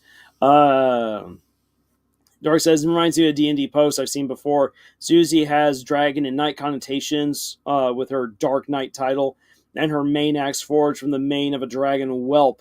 However, there's another detail about Susie that made me think of that post. The crown shapes around her room in Castletown. The post in question was a comedic piece discussing a noble dragonborn paladin who was basically hired to save herself from herself. Well, now that's interesting. All right, so since I do not have ready access to Sound Desperados, and I'm not just going to simply leave you guys with dead air as I go off to try to figure out where that hard drive ran off to. Let's see if I can find that ridiculous musket and arquebus scene from the Black Prism.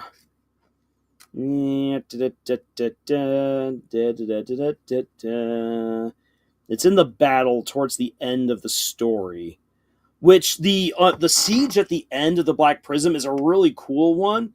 Like, it was really fun to read. But the moment that I got to the point where the musketeers are just shooting off like 6 shots a minute, I'm like, no. I'm sorry. That just does not work. I know this is a fantasy story and all, but come on. Oh man, because it's one of those blink and you miss it moments. It might take me too long to find it.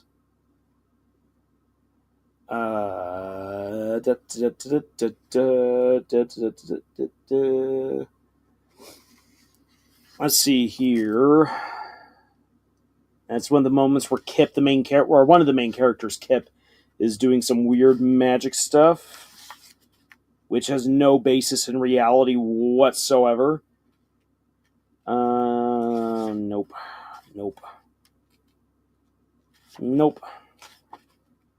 Nah, dang it. The Mirror Men, which is a cool idea, but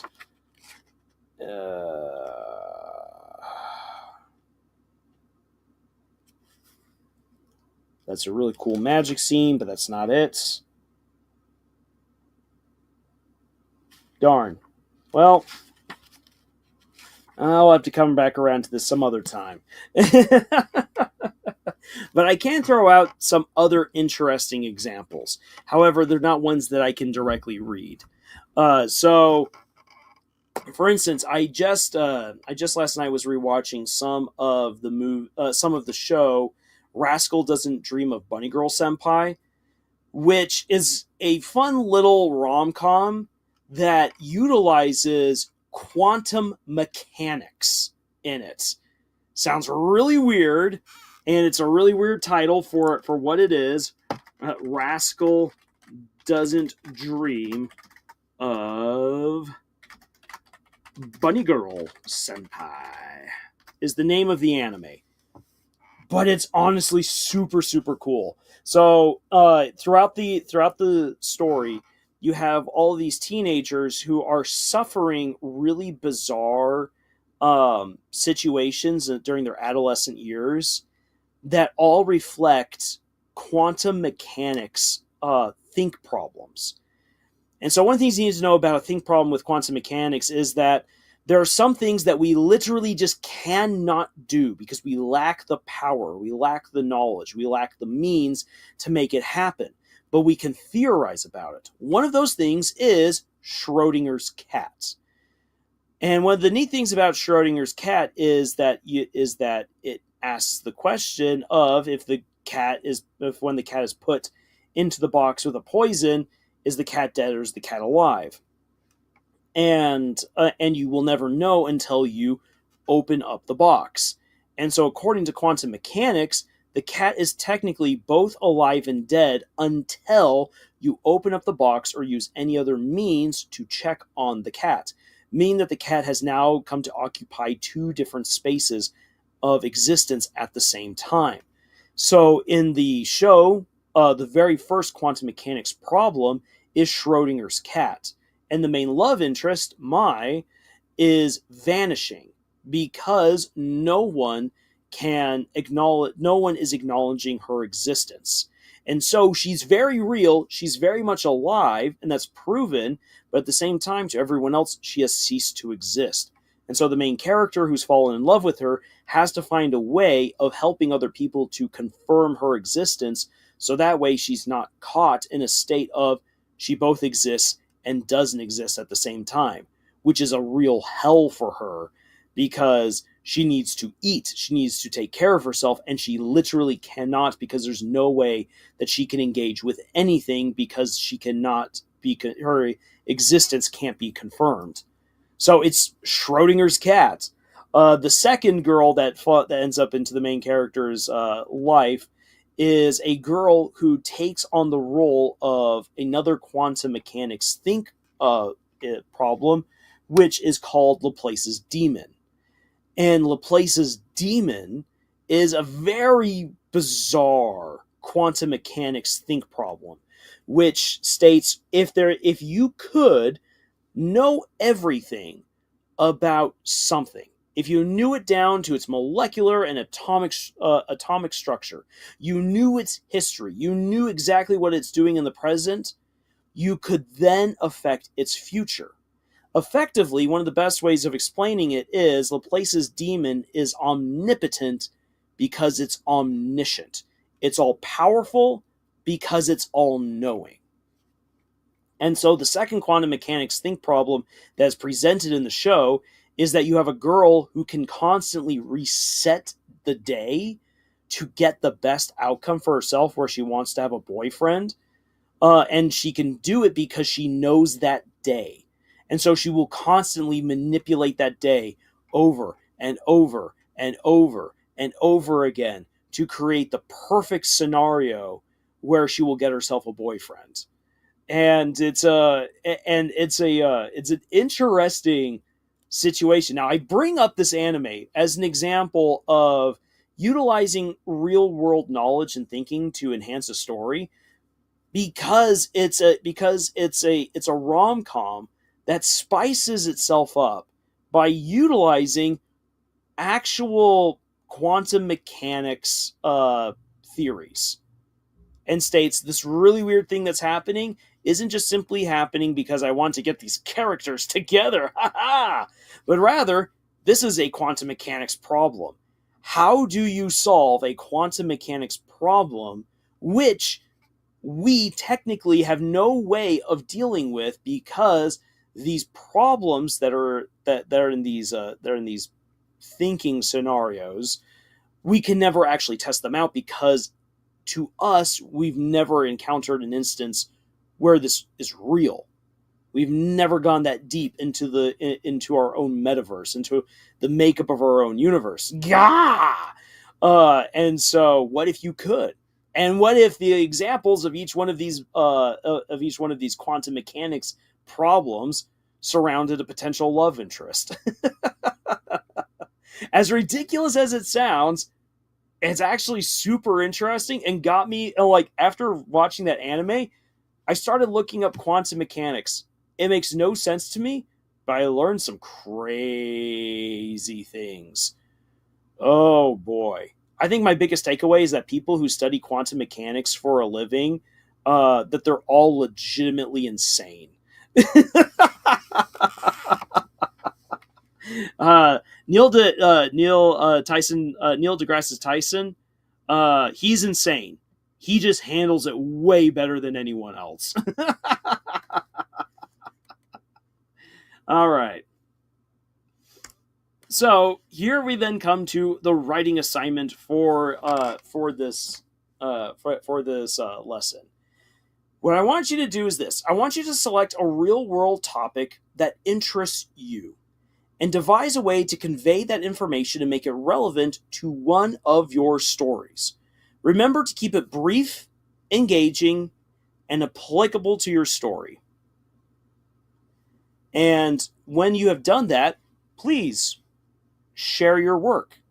Whether it be in the comments of this particular video, or if you're over on our Discord, then you can share it there. Hey, I'm Omega's here. Yo, dudes. Great to have you here. So that is your right. That right there is your writing assignments. Um, an example that I could then use that is not military or history related for me. Like, let's say if I were doing this, um, say stuff that I personally enjoy. I like say I like gardening. I've got my own garden that I take care of, and it's something that I enjoy. Am I a professional gardener? Absolutely not. However, in writing a story, I could have a scene where where let's say I've got two characters who were kind of in a relationship. They're about to take it to the next level, and then they have a falling out. They've got an argument, and it's bad, and they go their separate ways for a little bit, and one of them, let's say the girl, she's in her garden and she's just like angry gardening, like I'm gonna pull out these weeds and dig up this earth and put in this new potted plant. God, and as I'm doing, I'm just imagining his face and digging in my shovel. Uh, and it's something where I can incorporate, maybe not like, and this is how you garden, but rather bring up the different flowers that could be put in. There's some very soothing flowers in terms of smell and look. I could utilize. I could utilize those, and it either helps to calm her down, or maybe she's dealing with a very particular weed. She's dealing with buffle grass, and it's just all like, buffle grass. I hate buffle grass. You rip it out, and there's always another piece somewhere underground. All it takes is one little strand of root, and it comes up again, and it sends out its feelers, and it just starts planting more of itself everywhere. It's like him. It's like him. Each time that he tries to fix a problem, it just makes it worse. It comes back again and again. Why does he have to be this way? And then he shows up. The guy shows up, and it's like, "What are you doing?" Dealing with you. I mean, dealing with buffalo grass. Rip it up. And he's like, "Oh, would you like to have any help? I thought we weren't talking." "Yeah, but I kind of want to." "Well, if you want to talk to me, first you got to rip up that buffalo grass. Let's see how you can feel my pain." And then you set up a scenario in the garden using just a little bit of actual real world gardening knowledge about weeds or what kinds of plants work well or what have you.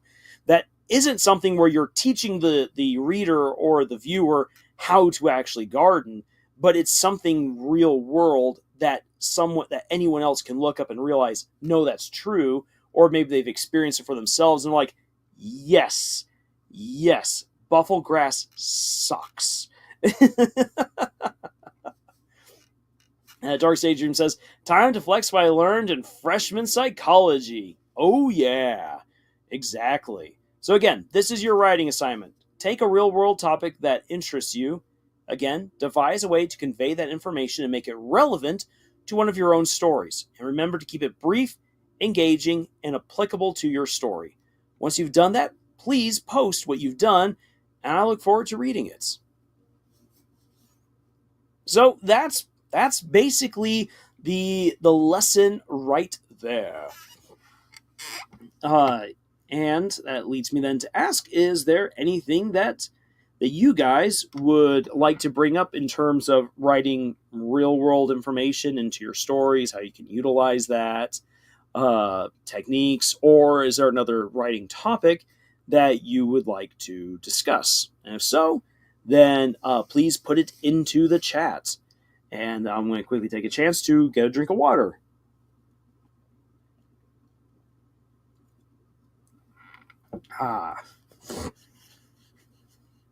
Good stuff. Nice thing is, you probably have heard it, my cough has definitely gotten way better than the last two times that I was streaming. It's still there. It's still a little annoying tickle that comes through every now and then, but it is nowhere near as bad as it was earlier. Which is nice. Let's see, you're waiting for anyone to have thoughts and to post them. Otherwise, we'll start wrapping up and calling it a night. because that do be the way it goes. Doobie doobie dooba writing. It's getting better. Yes, it's getting better. Yeah, it's nice. Say the eternal cough. Like when it's around for like 3 weeks to a month, and then one day it's just gone, and then you just go on as usual. The thing is, so at my new job that I'm right now working at, my cough got really bad because some of that place has not been cleaned in years, and I was doing the cleaning, so I was kicking up so much dust. It was not good if you've got a cough. Art says, nothing comes to mind right now, but I'm sure I'll think of something later on. Yeah, that's the way it sometimes goes, but we're here for that. Doris says, could we discuss how to write characters who are knowledgeable on certain topics? Okay, Dorcas. So I want to know, like, what kind of topic are you looking at? Because that will kind of, and also the story. Story and topic determine what you're doing, as well as character. So, I guess, so how to write a character who is knowledgeable on a certain topic is about story plus character plus topic. That is that right there is our working formula. So mostly science. Omega says maybe fights with unusual opponents or characters who just confuses opponents. Ooh, okay. I'm Omega. Putting a pin in that. We're going to talk about that because I like the sound of that, and I do love me a good fight. Okay, so Dorcas, you're saying mostly science. What you want to do when it comes to writing a character who's far more knowledgeable about science than you are as the author is you need to do your research into that particular field of science or that particular aspect. And we've got so many resources at our disposal. You can look up all different kinds of stuff on Google, but you also might want to cross-reference that with stuff that you see in videos. You can look at different videos, and if you have access to a school, to like a high school or a university, even some elementary school teachers are really knowledgeable about some wacky science stuff. They have the knowledge, and if you just get engaged in an interesting conversation with them, they'll be more than happy to help you talk through some things. Another thing that you can also do is you can look up different colleges or different museums, and you can reach out to them. They've got like a contact me. You reach out and say, hey, and this is what you should do, especially if you're reaching out to other people to get help about writing on a particular topic. What you want to do is this. You want to reach out and say, hi, my name is so-and-so. I'm an author and I am working on this kind of a story. And I want to talk about this. I would like to pick your brain, or I'd like to discuss all like various questions I have. Is there a way that I can we communicate via email? Is there a way that we can like face chat or have a phone call? Can I visit your office? And you set up a way of speaking with those experts, so that way then you can get that information directly from them. Now then, when it then comes to writing that character, here's the thing. You don't need to be an expert. You only need to know what that character needs to know in the moment. That is key. So, let's say that... So I'm just going to take, for instance, in terms of science, let's talk chemistry. So you've got a character who wants to create an explosion. Now then, there's so many ways to create explosions in chemistry, and you don't just need gunpowder. You can create your own gunpowder, but if you're like, okay, I know the difference. I know that there's certain things that blow up when they hit water. So you can be like, okay, well, I'm gonna look up a periodic table.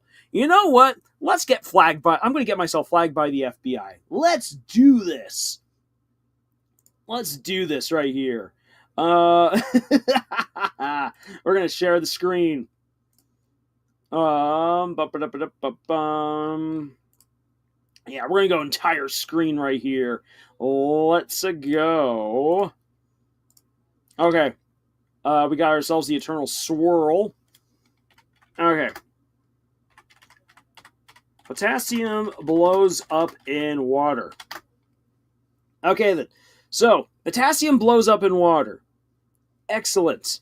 Yeah, you can look up stuff like, okay then. So I want to write my character who's doing chemistry, and they got to create like an improvised bomb, and they have a whole bunch of potassium. How does that work? And then you can then write up making a bomb from there. Potassium is in what column of the periodic table? Okay, so we're going to look at column 1 of the periodic table. So, oh boy, I now have to really use my. Okay, there we are. Excelente. Okay, so let's blow this up nice and big. All right, now then. So, when we talk about stuff that blows up when it reacts to water, so we know that potassium does. And I know that there's a trick to understanding the periodic table where you can find all the stuff that blows up. Yes, there's all different kinds of stuff that blows up. Hydrogen, incredibly volatile, will blow up. Helium will blow up, but not as easily as hydrogen. Potassium blows up when it hits water. What else blows up when it hits water? Magnesium burns underwater. Magnesium is weird. And it's super cool, and you have to wear goggles, protective goggles, when you're using it. Otherwise, you will get blinded. So, I'm looking up stuff right here, but I'm like, okay, so... Okay. What other elements... Let's say, what elements blow up in water? Okay, so all our alkali metals, including lithium, sodium, potassium, rubidium, and cesium. Those are the things that blow up when they interact with water. So, as you guys are exploring this with me, the only thing I've really known is that potassium blows up in water. So I've had to do a little bit of my research. Now I see a list of things that blow up when they interact with water.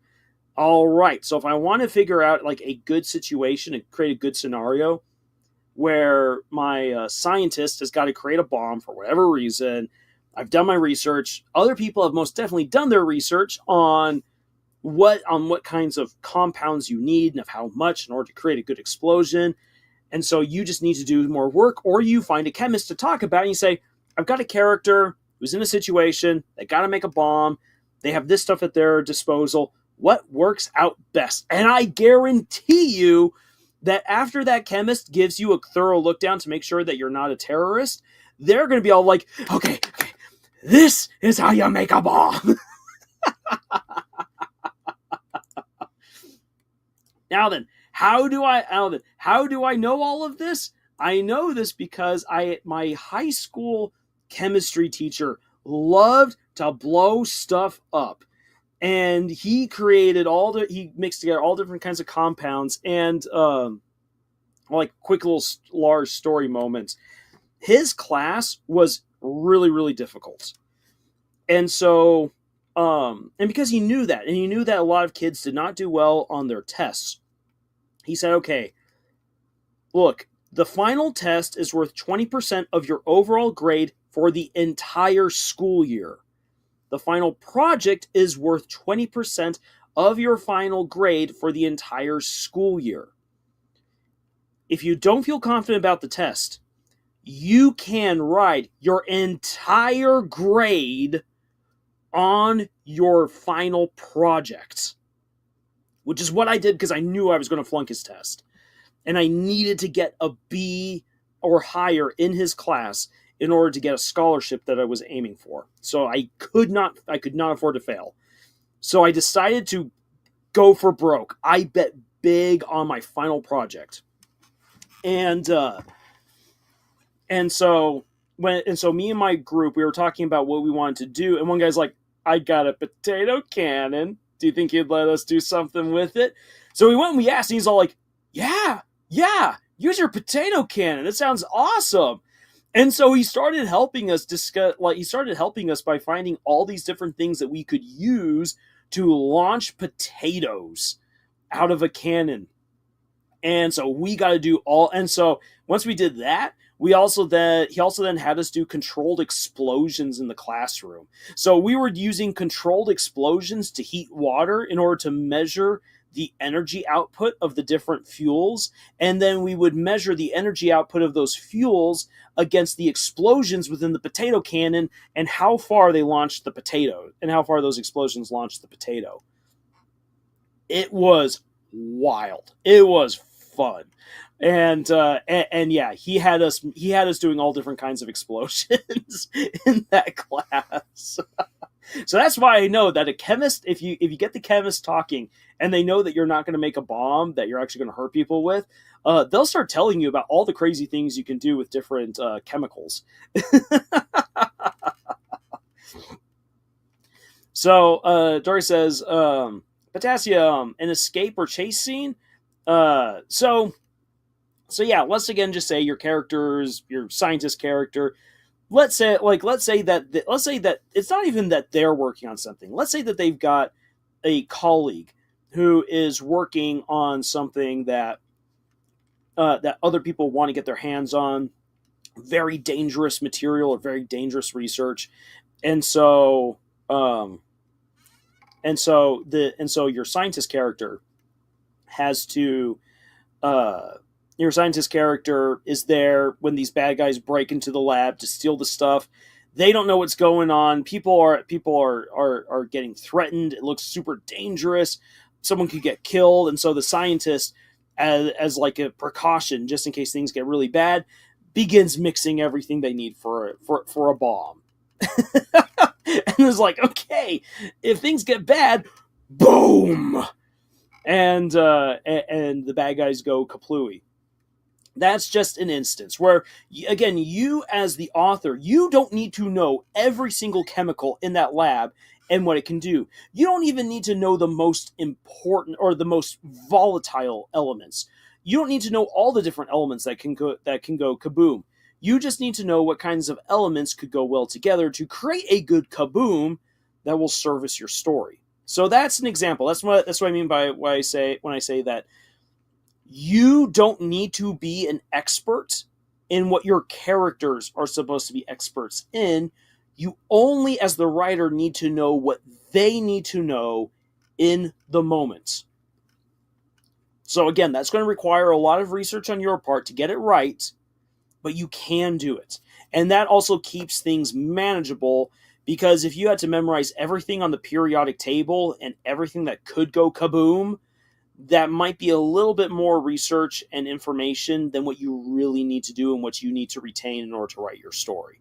It might eat up more time than it is worth. Though if you really are very interested in that, then that's totally fine. And the same goes for anything else that your scientist is doing, whether they're working with monkeys or trying to shoot a rocket into space, or building a good submarine that can go down to the Titanic. Whatever it is. You just need to know, as the author, what your character needs to know in that moment to show that they're really, really smart and that they know what they're talking about. And then the audience is going to be like, oh yeah, they're smart.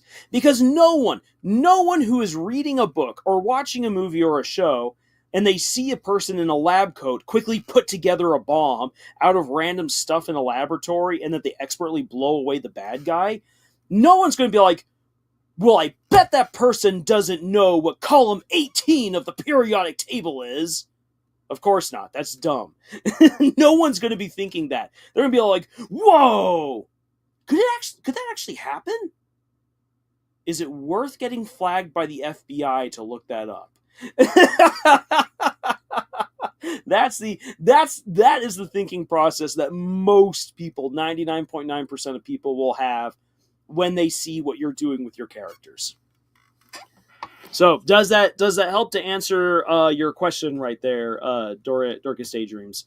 What you can use, or I say what you can use, but what you should think about in terms of what you need to write a good scientist, for example. And just think about that formula I put right there: story plus character plus topic. This is the story that I'm writing. If there's no bad guys coming in to break into a lab, then why would they need to make a bomb unless it's just for the fun of it? Who is the character, and what motivates them? What do they know? And then, of course, the topic. Because if you're writing about a character doing heart surgery, you probably don't want to write about them mixing a potassium bomb to put into the person's chest, unless they're trying to assassinate them. All right, happy that answers your question right there. Okay, so let's then come to I'm Omega's thing. Maybe fights with unusual opponents or characters who just confuse opponents. Okay, so there are a variety of those kinds of villains, especially in anime.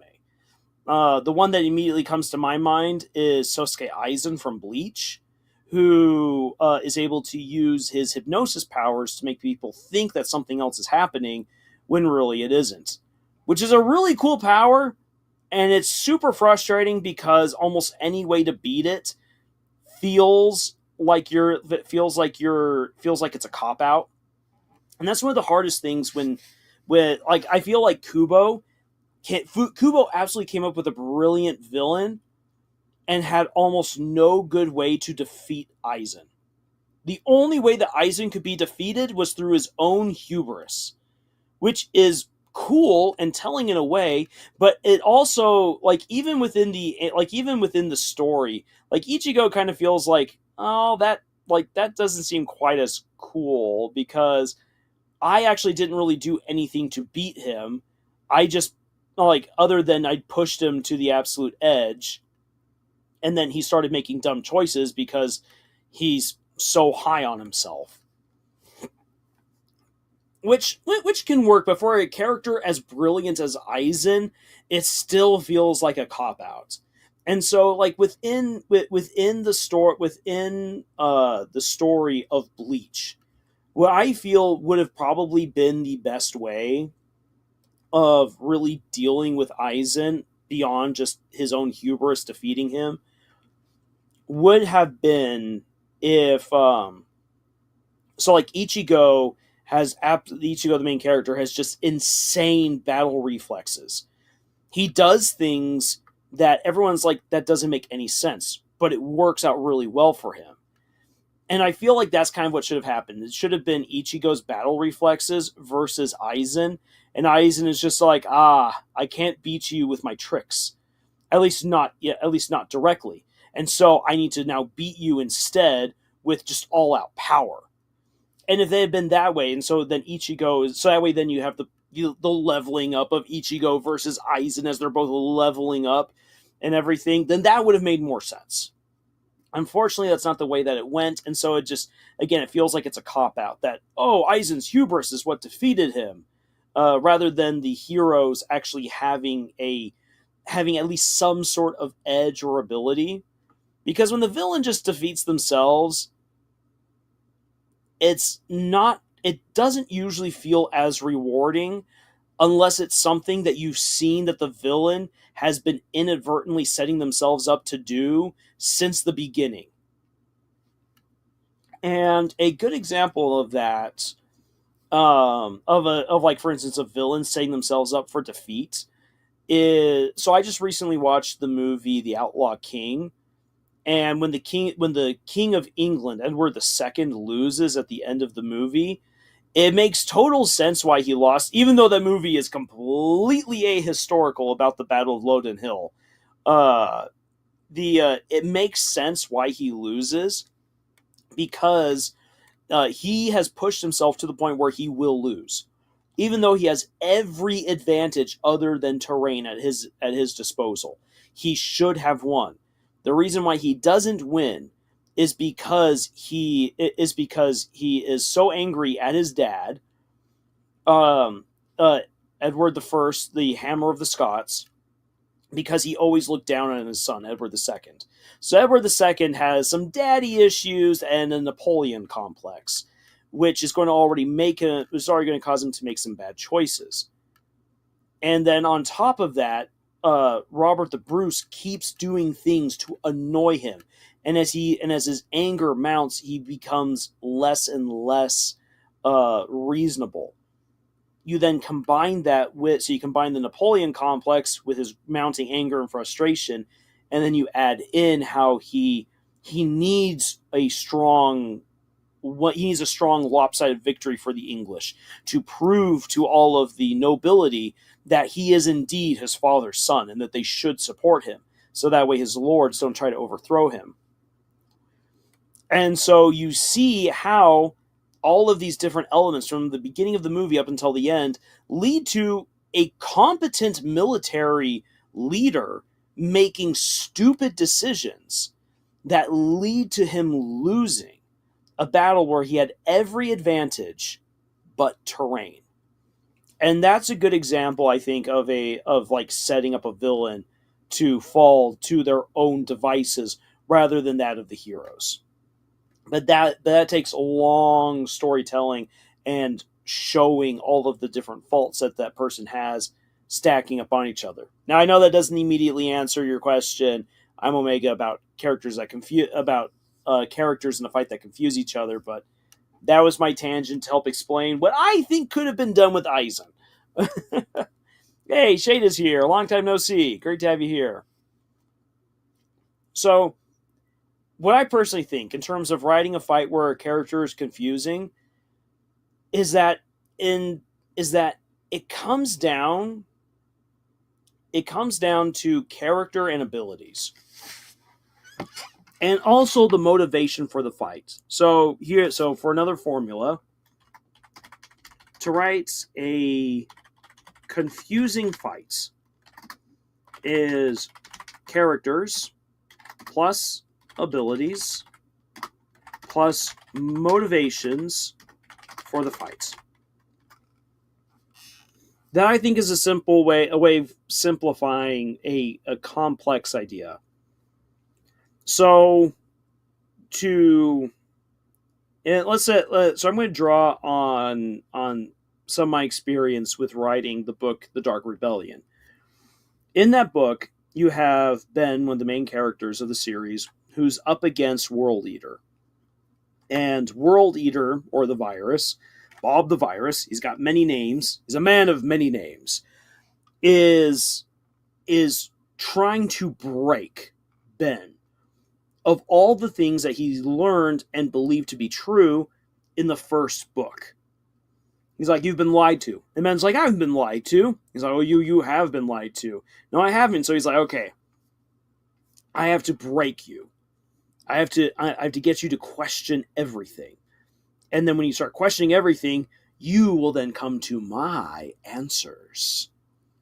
And so what Bob the Virus, the World Eater, does is he puts Ben through a ringer of fights. So the motivation in this is that Bob needs to break Ben's his conception, his notions of what this world of imagination is, and who people really are. He has to break all of that.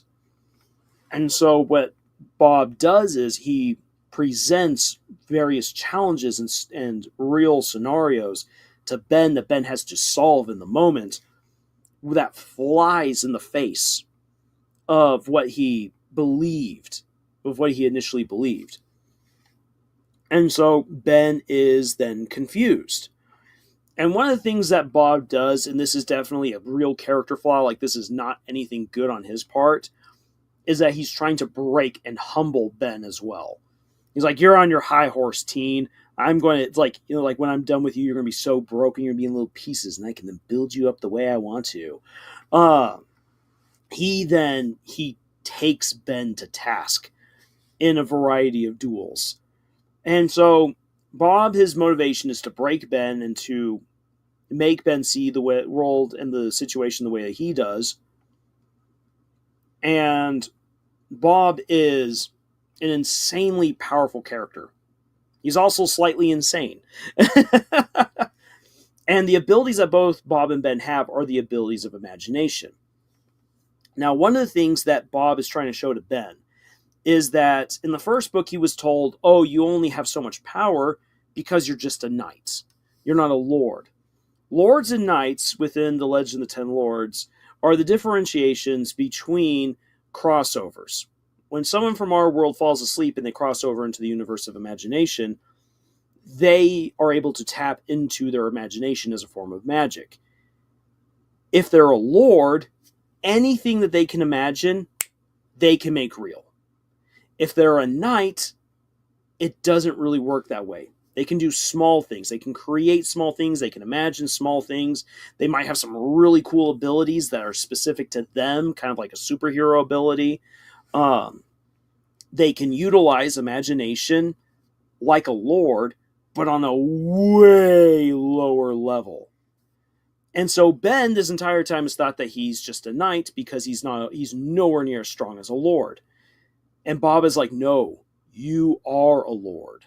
You are the big kahuna. You have all this amazing power. You are a god, an embryo. But you've been lied to this whole time. You're so strong. You're so powerful. But because you've just digested all these lies that have been given to you, you think you're a weak, pathetic person. The real problem is that you're unable to use imagination the way that most of us use it because you have a little mental block. So we're going to find that mental block. We're going to expose it. We're going to rip it out. And we're going to crush it. And then I'm going to show you just how powerful you are and also how insignificant to me you are. And so this is Bob's mission. And throughout all of these fights, is to force Ben to utilize his imagination in ways he never thought possible. To realize that the world is his oyster because he can, whatever he imagines, he can actually do. Amazing. You want to have rocket booster boots with a thought? By golly, you got rocket booster boots. You want to be able to never breathe again, but still be wholly alive? You got that. If your head gets cut off, but you still want to be alive, you're still alive, and you put your head back on and you've healed. Amazing. You got all this power. You're like a god until you fight me. Oh, I just took off your head and you put it back on. By the way, when you put back on your head, there's actually a stick of dynamite now in your esophagus. Good luck with that. And as Ben's like, wait, I got what? Like, figuring out, like, you just put dynamite into my esophagus? How the heck did you do that? And while he's trying to figure that out, Bob suddenly appears right behind him and, like, breaks his spine in 3 different places. Then picks him up and hurls him down into a pit. The pit becomes a huge maw with rows of teeth that then begin gnashing on Ben. And though Ben is supposed to die, Bob's like, I refuse to let you die because I'm imagining that you're still alive just going through all that pain. And so Ben's like, what do you do in that situation? And so Ben is just totally put off balance. Now then, that's one way of confusing a character. Confusing a character through just sheer overwhelming power or just the sheer possibility of the things that could be done to that individual. It's one of the reasons why writing characters with the magic of imagination is so wonderful. But that's a huge horizon. And for a lot of authors, and also for a lot of readers, that might be too much possibility. So when you then dial it back, let's then talk a little bit more realistic. Let's step away from magic and talk about a character who can confuse another in a fight. Let's just talk simple, straight up fencing. You've got people with swords, back and forth, swish, swish, clang, clang, stabby, stabby, parry, parry. A really good sword fighter will know that they can trick other people with feints. And so a lot of their movement is about positioning their body in a way that makes them look weak or ineffective. And it lures their opponent in. So that way they can then just quickly like wrap them over the head with their blade or give them a quick stab and then pull back before they can do anything else. uh, you can confuse your opponents through movements. Movement is a very simple way of confusing your enemy. Another way to confuse your enemy is through psychological games. For instance, in the movie The Dark Knight, the Joker is able to keep everyone insanely confused, leading up to to one of those climactic moments in the movie where the Joker has captured Rachel and Harvey Dent and has rigged for both of them to die. They can only save one. Who are you going to save? And the Joker gives Batman the wrong address. Not the address to Rachel, but the address to Harvey Dent, knowing at this point that Batman is going to go to try to save Rachel, and instead he ends up there where Harvey is. Now, Batman does the right thing and saves Harvey, but he loses Rachel, which is meant to break Batman. The Joker has won that round because he has been feeding false information to the heroes and is able to use the threat of violence along with a lie to manipulate his opponents. So those are some ways in which you can have a character confuse another within a fight. The movement of the body, feints that lie. Your eyes begin to lie to you. Your instincts might begin to lie to you. You speak, you use lies to the other person, you confuse them, and you create situations that you are in control of where you're able then to bamboozle your enemy. If you want a character to be able to confuse another in a fight, those are some simple methods that you can use without having to rely on big, amazing powers like I do. Or if you have a character, for instance, like Sosuke Aizen, who's able to activate a specific ability that manipulates people through hypnosis. So there's all different kinds of ways that you can do that. It's about it's about the ability, the character involved, what they want, and their motivations for fighting in the first place. The Joker wants to break Batman and bring him down to his level, which is why he does what he does and why he lies when he does. But, as we see, Batman's incorruptible, and that's why the Joker ultimately loses. Bob wants to break Ben and build up Ben to what he wants Ben to be, which is why he does all the crazy things that he does. Sosuke Aizen, for his part, he just wants to basically become a god, and so that's why he does all the things that he does, and he has a very sadistic sense to him, which is why he teases people through his powers of hypnosis and his weird games in each battle. So, I'm Omega. I hope that helps to answer your question right there. Again, this really does come down to the characters, their abilities, and their motivations for the fight. Once you know those things, it helps you to know how that character might be able to confuse their opponents in a battle. And TV Account says, finally caught up to the lesson. It was fun. Again, I'm sorry for being late. Well, TV Account, thank you so much for being here with us, and I'm glad that you're able to catch up. And it's great having you here. So those are my answers to your guys' questions. Is there anything else you guys would like to hear from me? And then, if not, then we will start. Wrapping up.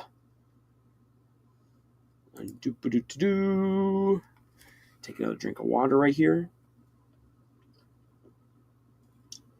So next week, we'll be doing the live stream reaction to the Gaslight District, and we'll also be talking about how to redeem your most hated tropes. But again, I do want to hear from other people, like what it is that they would like to have in various lessons, or I should say what they like to learn about writing in different lesson forms. So it would be, I think it'd be interesting to go into certain specific fights and break down why some work and why they don't, for instance. That could be a really fun lesson. So I just need to hear back from you guys. And I'm not seeing anything else new coming on up in the chat. So I'm going to end it there, guys. Thank you so much to everyone who's been here for your questions, your thoughts, your observations. for everything. And as always, you guys have been awesome. I love that you guys are so respectful with each other and with me, how you interact. That's really, really great to see. So thank you so much for that. And again, thank you so much for spending your time with me tonight or today, this morning, whatever the time is where you are at. It's been absolutely great having you here. So I will be returning to my own writing, and I've got a video that I'm going to try to get up late tonight. It's let me just say this: it's going to be risque. Oh boy. You will find out when that video drops. It's something else. Okay, so real quick from I'm Omega.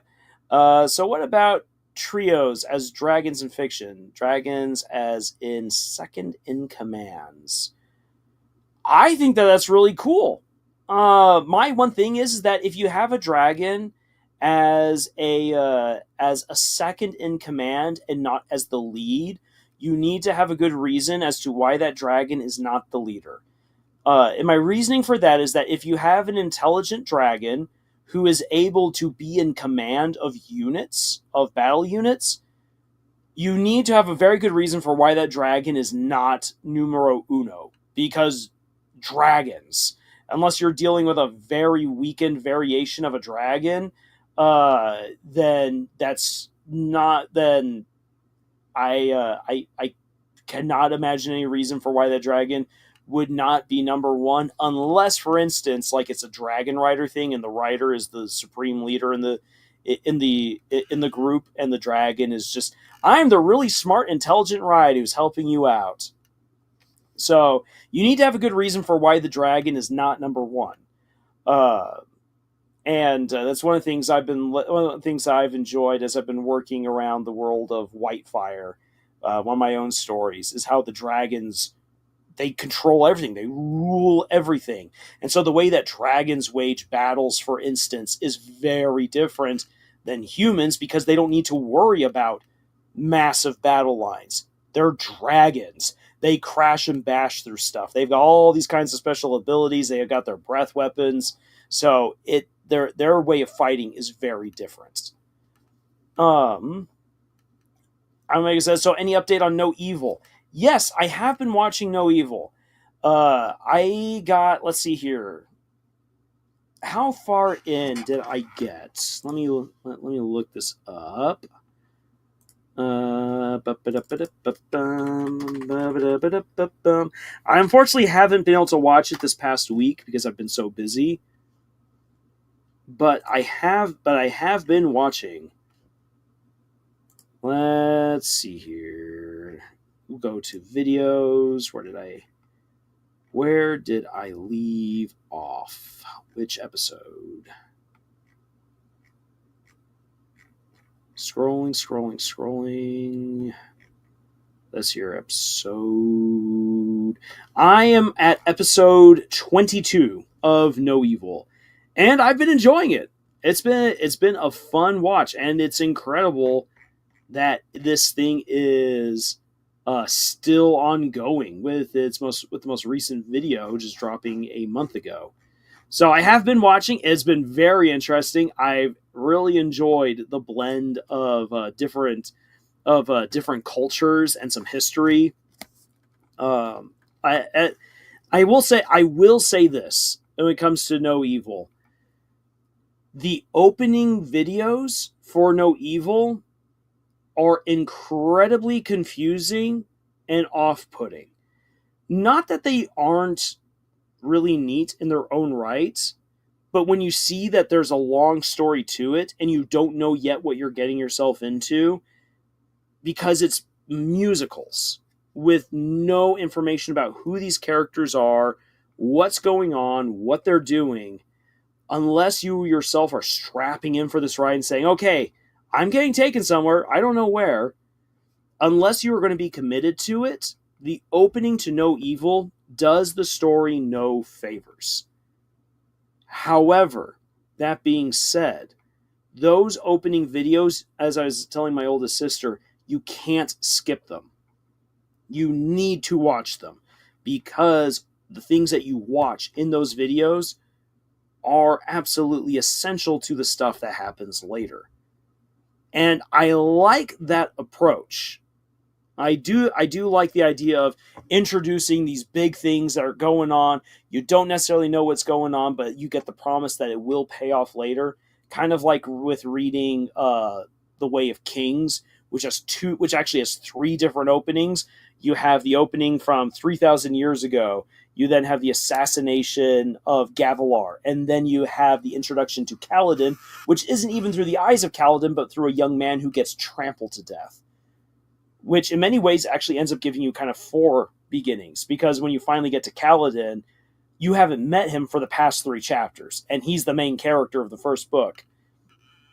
And that's actually, it's an engaging story. When it's an engaging story, you're willing to put up with things that are unconventional, and the unconventional can just be a whole lot of fun. But that being said, with the way that the opening videos of No Evil play out, I really had no idea what I was getting myself into. It wasn't my cup of tea. And I'll be honest, I'm Omega, the only reason why I stuck it out was because I knew that you would want to know what my reaction to it was. And I thought, well, I'm Omega keeps recommending it, so let's see where this goes. And so I stuck it out, and it ended up being a really good choice, and I've enjoyed what I've seen so far. I've liked this story. I've liked the characters. I like learning more about what's going on. I think it's really good. But it was not an ordeal, but it was a leap of faith to go along with those first few videos. So I hope that makes sense for anyone else. For anyone else who's wondering, say definitely you can check out No Evil, and you'll see what I mean. And maybe it works better for you than it did for me. But that was my experience with the opening videos. And once it started rolling, and we started getting to know who these characters were, I found myself really interested and wanting to know more. I actually stayed up way later than I ought to have one night watching the series. So that was fun. And that goes to show you that I was interested, because I stayed up way later than I should have. And let's see here. There's one other actually recommendation of a story that's, it's definitely not No Evil, but it's somewhat similar. Let me see if I can pull that up. Let's see here. I believe it's yes, Gilded Guy.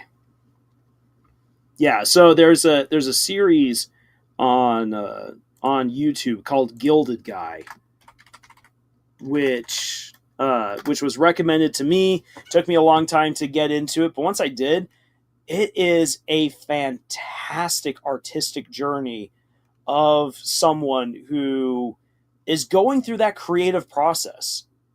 You get a lot of fun adventures, some fun action scenes and everything in there, drama and romance and the likes, but ultimately so much of the story is about a character who wants to create and the journey that takes him on. And I don't know how applicable it actually is to the guy who came up with the story, but that's the way that felt, and it was really neat. So it's something I still need to finish and potentially make a video on one day. And whenever I get around to finally finishing No Evil, I might also do a video on that. I'm Omega. So thank you again for keeping up with me on that. And yeah, I've gotten up to episode 22 thus far. Okay, so with all that being said, everyone, say again, thank you so much for being here, and I will see you guys in the next video. Oh, I'm going to say as well, to be honest, we are going to be learning a lot more for Rip and Winkle in this season. Oh, very interesting. Say, I like the whole Rip Von Winkle, but instead it's Rip and Winkle. that made me laugh the moment I realized what was going on there. And then the poor stork guy, when he's got a crush on the bunny, I'm like, Oh man, dude, nope, nope. That's not gonna work out for you, buddy. All right, Hannah, you've got a good night. You have a good night as well, everyone. I hope that you have a wonderful night, day, morning, wherever you are at. Take care, and I will see you guys in the next video. And until then, y'all, choose.